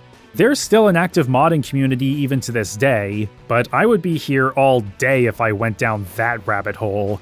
The only real negative aspect I can point to with the multiplayer here is that there are some latency issues, which I only ever noticed when sniping at long range. It's not so bad as to make the game unplayable, but you do have to compensate by leading your shots a little more, at least in my experience. From this point forward, each subsequent release of Halo would be based on Gearbox's PC port, warts and all. And it all began on November 15th, 2011, exactly 10 years after Halo first launched with the original Xbox, with the release of Halo Combat Evolved Anniversary for the Xbox 360, a complete graphical overhaul layered on top of the original game, at a budget price of $40. While Anniversary would be the first Halo to be released under the banner of 343 Industries, it wouldn't be developed by them. Instead, they would tap Saber Interactive to take on the project, giving them a little over a year to give the game a total facelift. While this meant that they wouldn't have to go back and forth in fine-tuning things like level design, weapon balance, and AI behavior, they would still have the challenge of merging the original game engine with their own graphics engine, which could be switched off to play with the original game's visuals at any time, and implementing online co-op. The results were... well, it depends on how you look at it.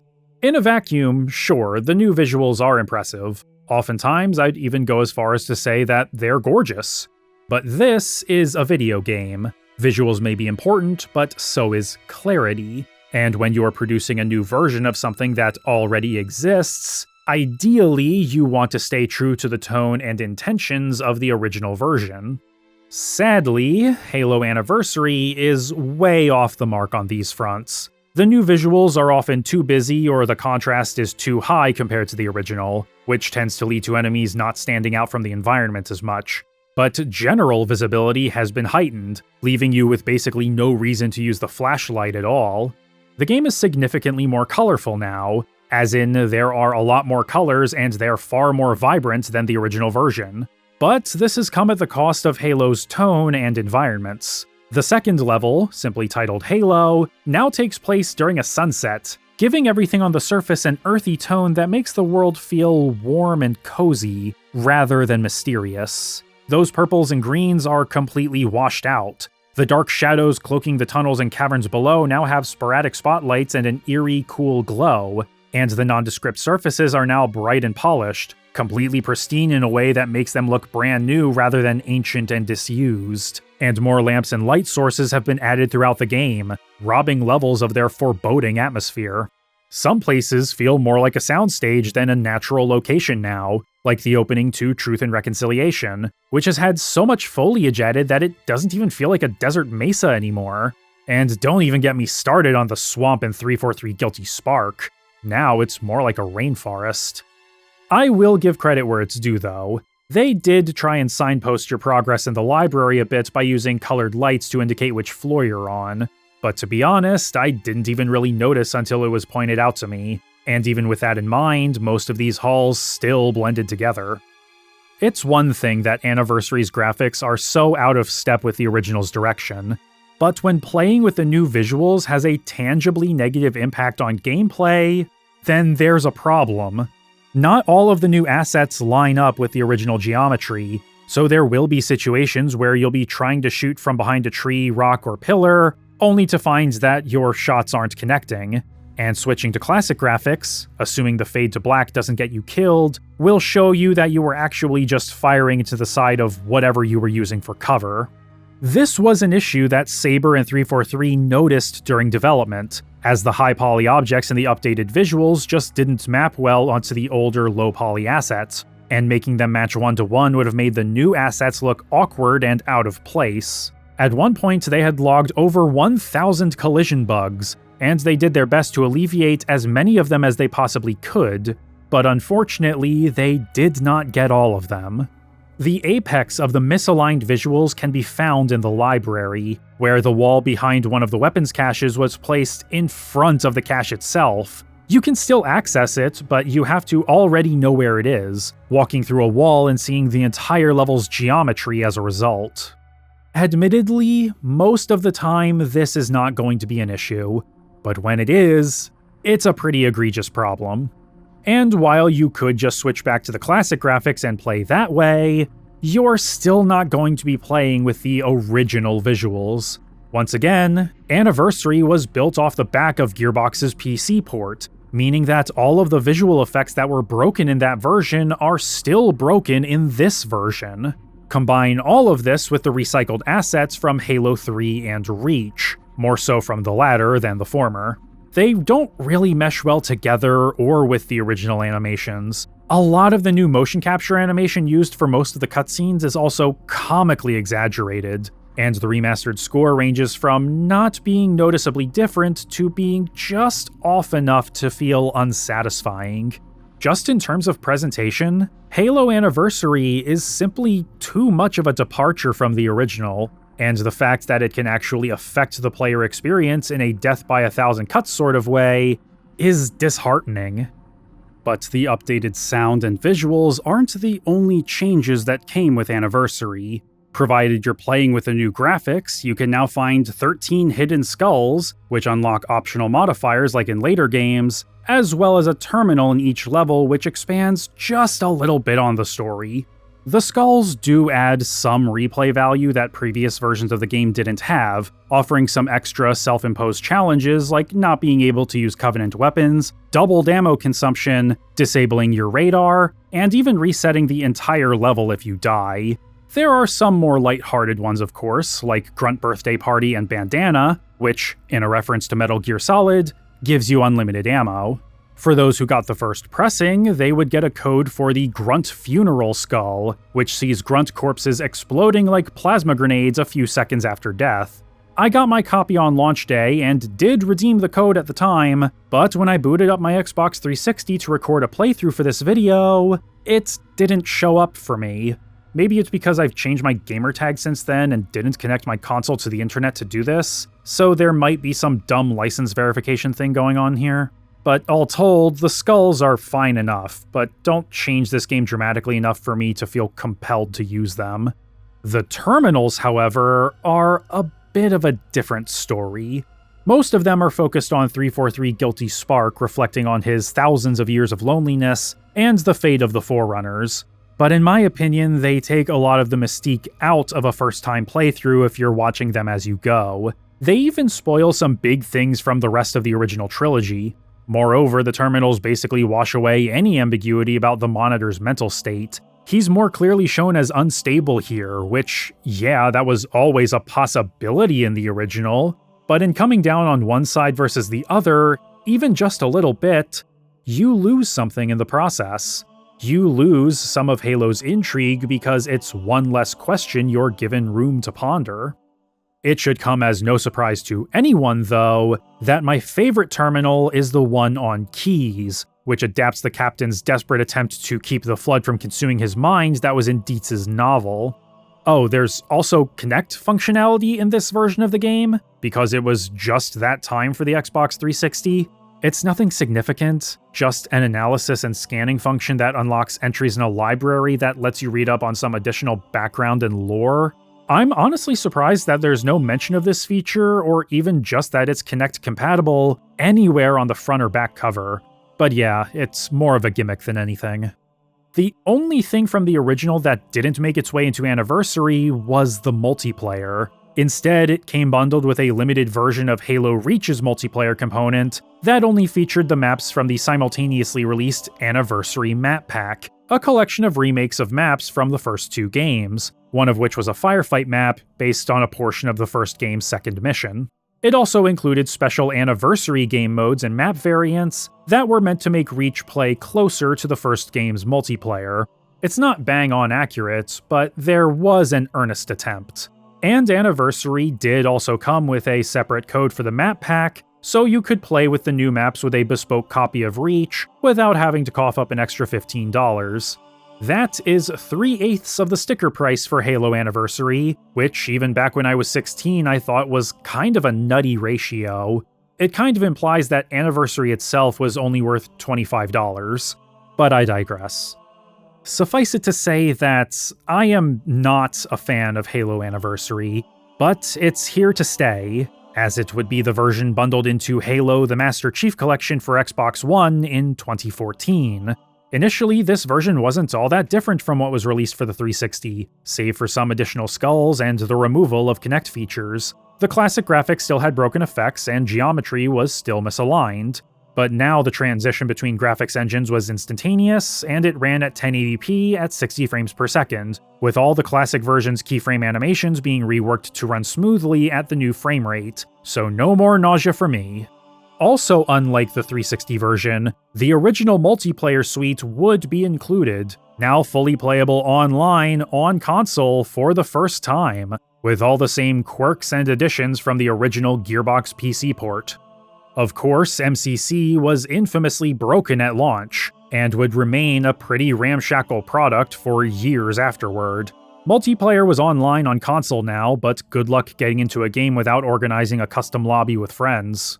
It wouldn't be until a few years later that 343 Industries would put in the time and resources to really patch up MCC, getting it to a much more stable and working state. And in 2019, the collection would begin rolling out on PC, one game at a time, with support for Ultra HD resolutions and frame rates above 60 frames per second.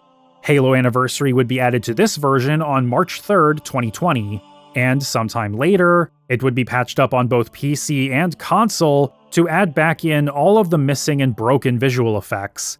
Now it's in a state where I can comfortably say that it's a great way to play the game, though with some minor caveats. MCC's loading screens sadly take away from the impact of seeing these places for the first time, and the option to play with classic graphics and music is easy to miss in the menus if you aren't really paying attention. I've often heard and read stories from people who play the game for the first time through MCC and swap the graphics while playing by complete accident, not even realizing it was a feature. And for some reason, the audio for it on PC is strangely quiet compared to everything else in the collection, at least for me. But these are mostly nitpicks. You can play with classic graphics and music the whole way through, and it still plays like a dream. But what's playable in the MCC isn't a perfect representation of the original version. For all its extra features, streamlining, and unified user experience, it just doesn't hit quite the same way as what was released all the way back in 2001.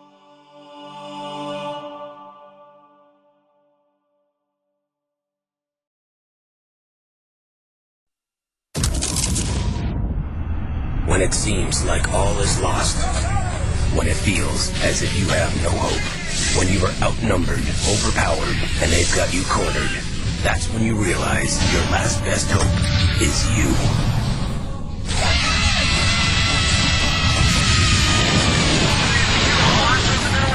Halo, Combat Evolved, rated M for mature.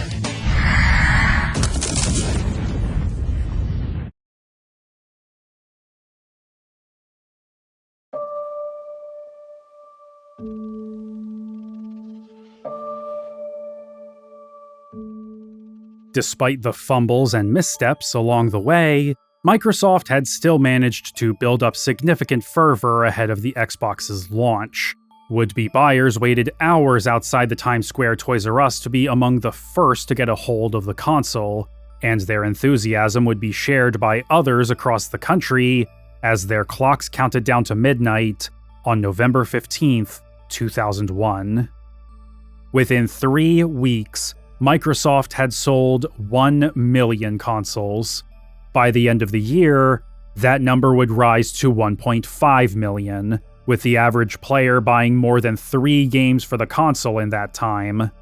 Of the 19 titles available at launch, Halo would be the most successful, being bought by more than half of the Xbox's earliest adopters, instantly making it the best-selling game that Bungie had ever developed.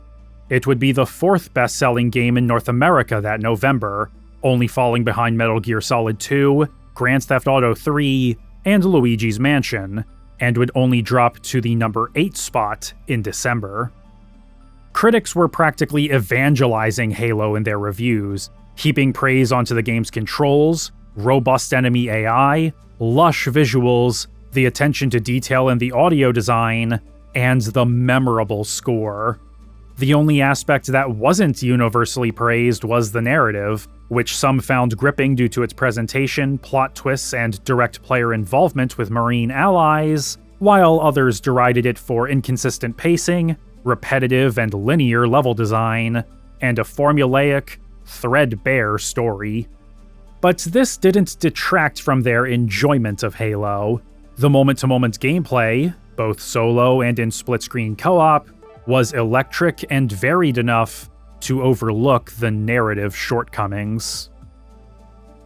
Even if you bear in mind the company's well-earned reputation for creating excellent games for the Mac and PC, Bungie's epic Xbox first-person shooter is of such staggeringly high level of quality that you can't help but be surprised. It's one of the few first-person shooters that manages to transcend its genre, meaning that it's not only an excellent first-person shooter, but it's an excellent game, period. Fans of Half-Life, GoldenEye 007, the Marathon series, and any other major single-player first-person shooter will be impressed by Halo, as should anyone else. Not only is this easily the best of the Xbox launch games, but it's easily one of the best shooters ever on any platform. Joe Fielder, GameSpot. Halo is very much a game of 2 halves. The first half is fast, exciting, beautifully designed, and constantly full of surprises. The second half is festooned with gobsmacking plot twists and great cinematics, but let down by repetitive paint-by-numbers level design.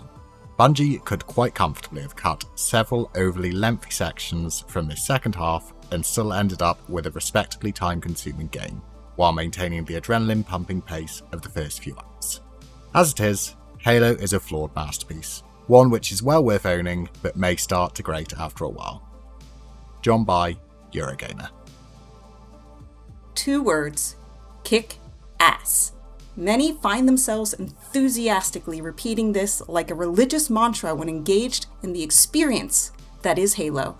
And Halo is an experience with the ability to commandeer almost anything that flies, drives, or shoots, Marines under your command who act and fight like Marines, and breath-quickening sci-fi thrills. Halo explains what next generation actually means. Gene Kim, Electronic Gaming Monthly. While the majority of reviews focused on Halo's campaign, its multiplayer wouldn't go undiscussed. Those critics who did mention multiplayer would commend it for bringing the same tight controls to a head-to-head setting, and for the breadth of customization options to let players make their own game modes.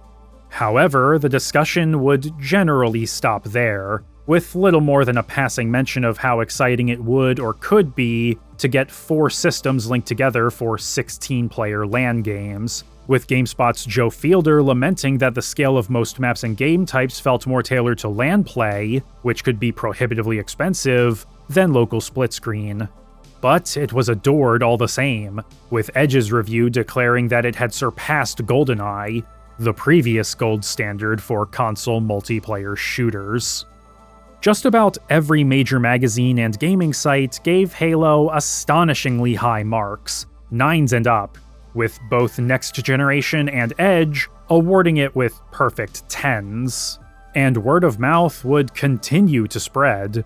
Halo would remain one of the top 20 bestsellers in North America all the way through August 2002, crossing the 1 million unit mark in April. 16-player LAN parties would become mainstays at parties and college dorms across the country, further spreading awareness of not just the game itself, but also the Xbox. By July 2003, Halo sales would top 3 million copies, at which time Microsoft had sold about 9.4 million Xboxes worldwide. 1 in 3 people who had an Xbox had Halo. The buzz would carry over to Halo's long-awaited PC version later that year, though despite the advent of online multiplayer, it wouldn't be received quite as well as its original console release, owing to it largely being a fairly straightforward port with no extra frills or graphical enhancement, yet still demanding beefy system requirements. And when the multiplayer was discussed in Eurogamer's review of the port, it was with a twinge of disappointment at the game's maximum player count only being 16. Despite this, Halo PC would still have respectable sales, moving over 670,000 copies in under 3 years. Just as LAN parties on the console version had become a staple in college dorms, so too would this be the case with the PC version in high school computer labs the world over.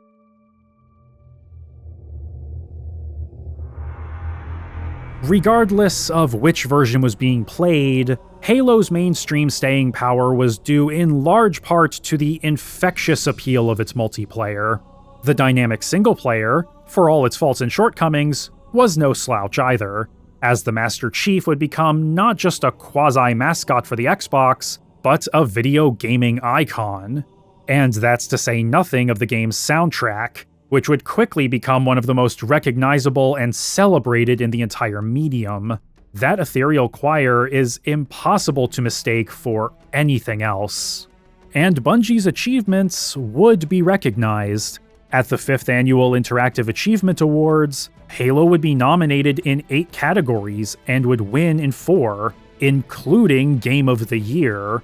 It would win BAFTAs for Best Multiplayer Game and Best Console Game. IGN would name it as the best action game of 2001, along with having the best graphics, sound, and storyline of the year. And that's just a small sampling. Halo would go on to win dozens of awards from various magazines and websites between 2001 and 2002. It's no wonder that the game would ultimately sell over 5 million copies just on the Xbox as of November 2005, becoming the second best-selling game for the console. And its innovations in controls and gameplay would have an indelible effect on the entire genre. Aim assist and later auto-aim would become standard features for console shooters, making them more playable than ever before. The early to mid-2000s would see the genre begin to proliferate on consoles and succeed to such a degree that they would be prevalent in the AAA space for literal decades. Even today, Halo is considered to be not just one of the most influential games ever made, but one of the greatest. However, as is the case with any art or media that has such influence, it's not uncommon to hear new players describe it as basic, limited, or even boring. But there are still plenty of people who pick it up for the first time with the Master Chief Collection and are quickly sucked in. And of course, that's to say nothing for the community. Halo brought so many new people into the seventh column. LAN parties created local communities. And of course, it would be the inspiration and basis for the longest-running scripted web series, Red vs. Blue, which, even 23 years later, those early seasons still hold up pretty well. While the game's legacy would be slightly muddled by Halo Anniversary, the fan consensus for which is generally negative due to its unfaithful visuals, the ability to toggle between graphics styles on the fly mostly alleviates this. But for those who may still find Halo to be too dated due to its small sandbox, light story, or God forbid, not being able to sprint, a complete remake developed in Unreal Engine 5, Halo Campaign Evolved, will be releasing for Xbox Series consoles, PC, and for the first, and very possibly last time, PlayStation 5 on July 28th, 2026. Oh, of course it's a multiple of 7. Of course it is. Of course it is. But no matter how this new remake shakes out, it doesn't change the fact that the original Halo is a classic of the genre, a true pioneer for console shooters, and a flashpoint moment in video game history. But Bungie wasn't done. In fact, they were just getting started.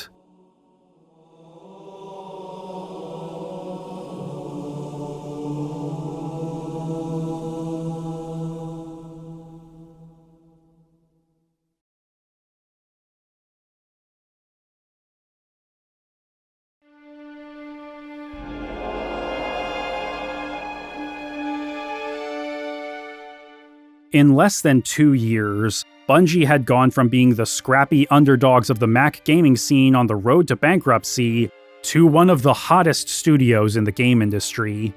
Their rebellious will had won out over Microsoft's corporate imperialism, and after taking a month off to recover from Halo's chaotic development, they were ready to do it all over again. There were a lot of ideas that didn't make it into Halo, enough to potentially fill an entire game. Bungie weren't thinking about whether they'd do a sequel. They were more focused on getting the first one out the door. But after seeing how much people loved Halo, they decided to get back in the trenches.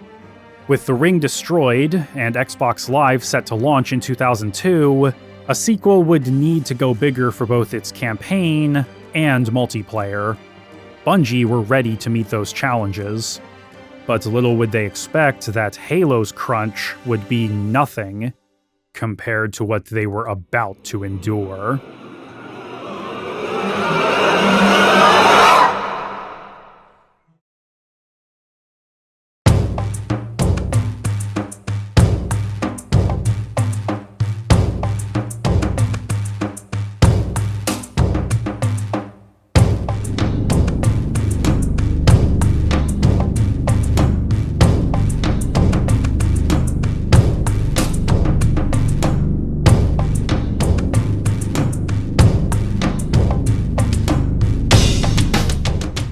I'm honestly kind of surprised I managed to get this done in time. At the time I'm recording this, it is 11:17 a.m. on Monday, July 6th. I just spent the past like 4 hours doing logistics, the credits, the Patreon stuff, and all the on-screen citations. Those are the last things that get done, and it's always way more time consuming than you would expect. Why am I still rambling? Well, I have to have some kind of prelude to actually giving the shout outs to our top tier patrons here. I would like to give a special thanks to my one research assistant patron, Mylene00. She's been here basically since day one. Thank you so much, Mylene. And we have 2 executive producers now. We have Kyle Rose and my good friend Peter Fiji. Thank you both so much for your generous support. I played more Halo 1 multiplayer for this video than I ever had before. I didn't get to play much of it split screen growing up because Halo 2 was already in vogue. Like, Halo 2 was my entryway into the series, so we mostly just played Halo 2, and I didn't own an Xbox till the 360, but we'll get to that when we get to it. But I had a ton of fun playing it with patrons and friends in the however many weeks that we spent doing that in the lead up to this video. If you want to play with us, then you can do so at any level of patronage. We've already started playing Halo 2 and are having a ton of fun with that. I would really like to get some bigger lobbies going if possible, so definitely think about it if you're interested in just powing around. We're trying to do like 2 sessions a week because there's some big changes happening. There'll be an update video pretty soon going over that. In any case, thanks so much for watching, and be on the lookout for what's coming next.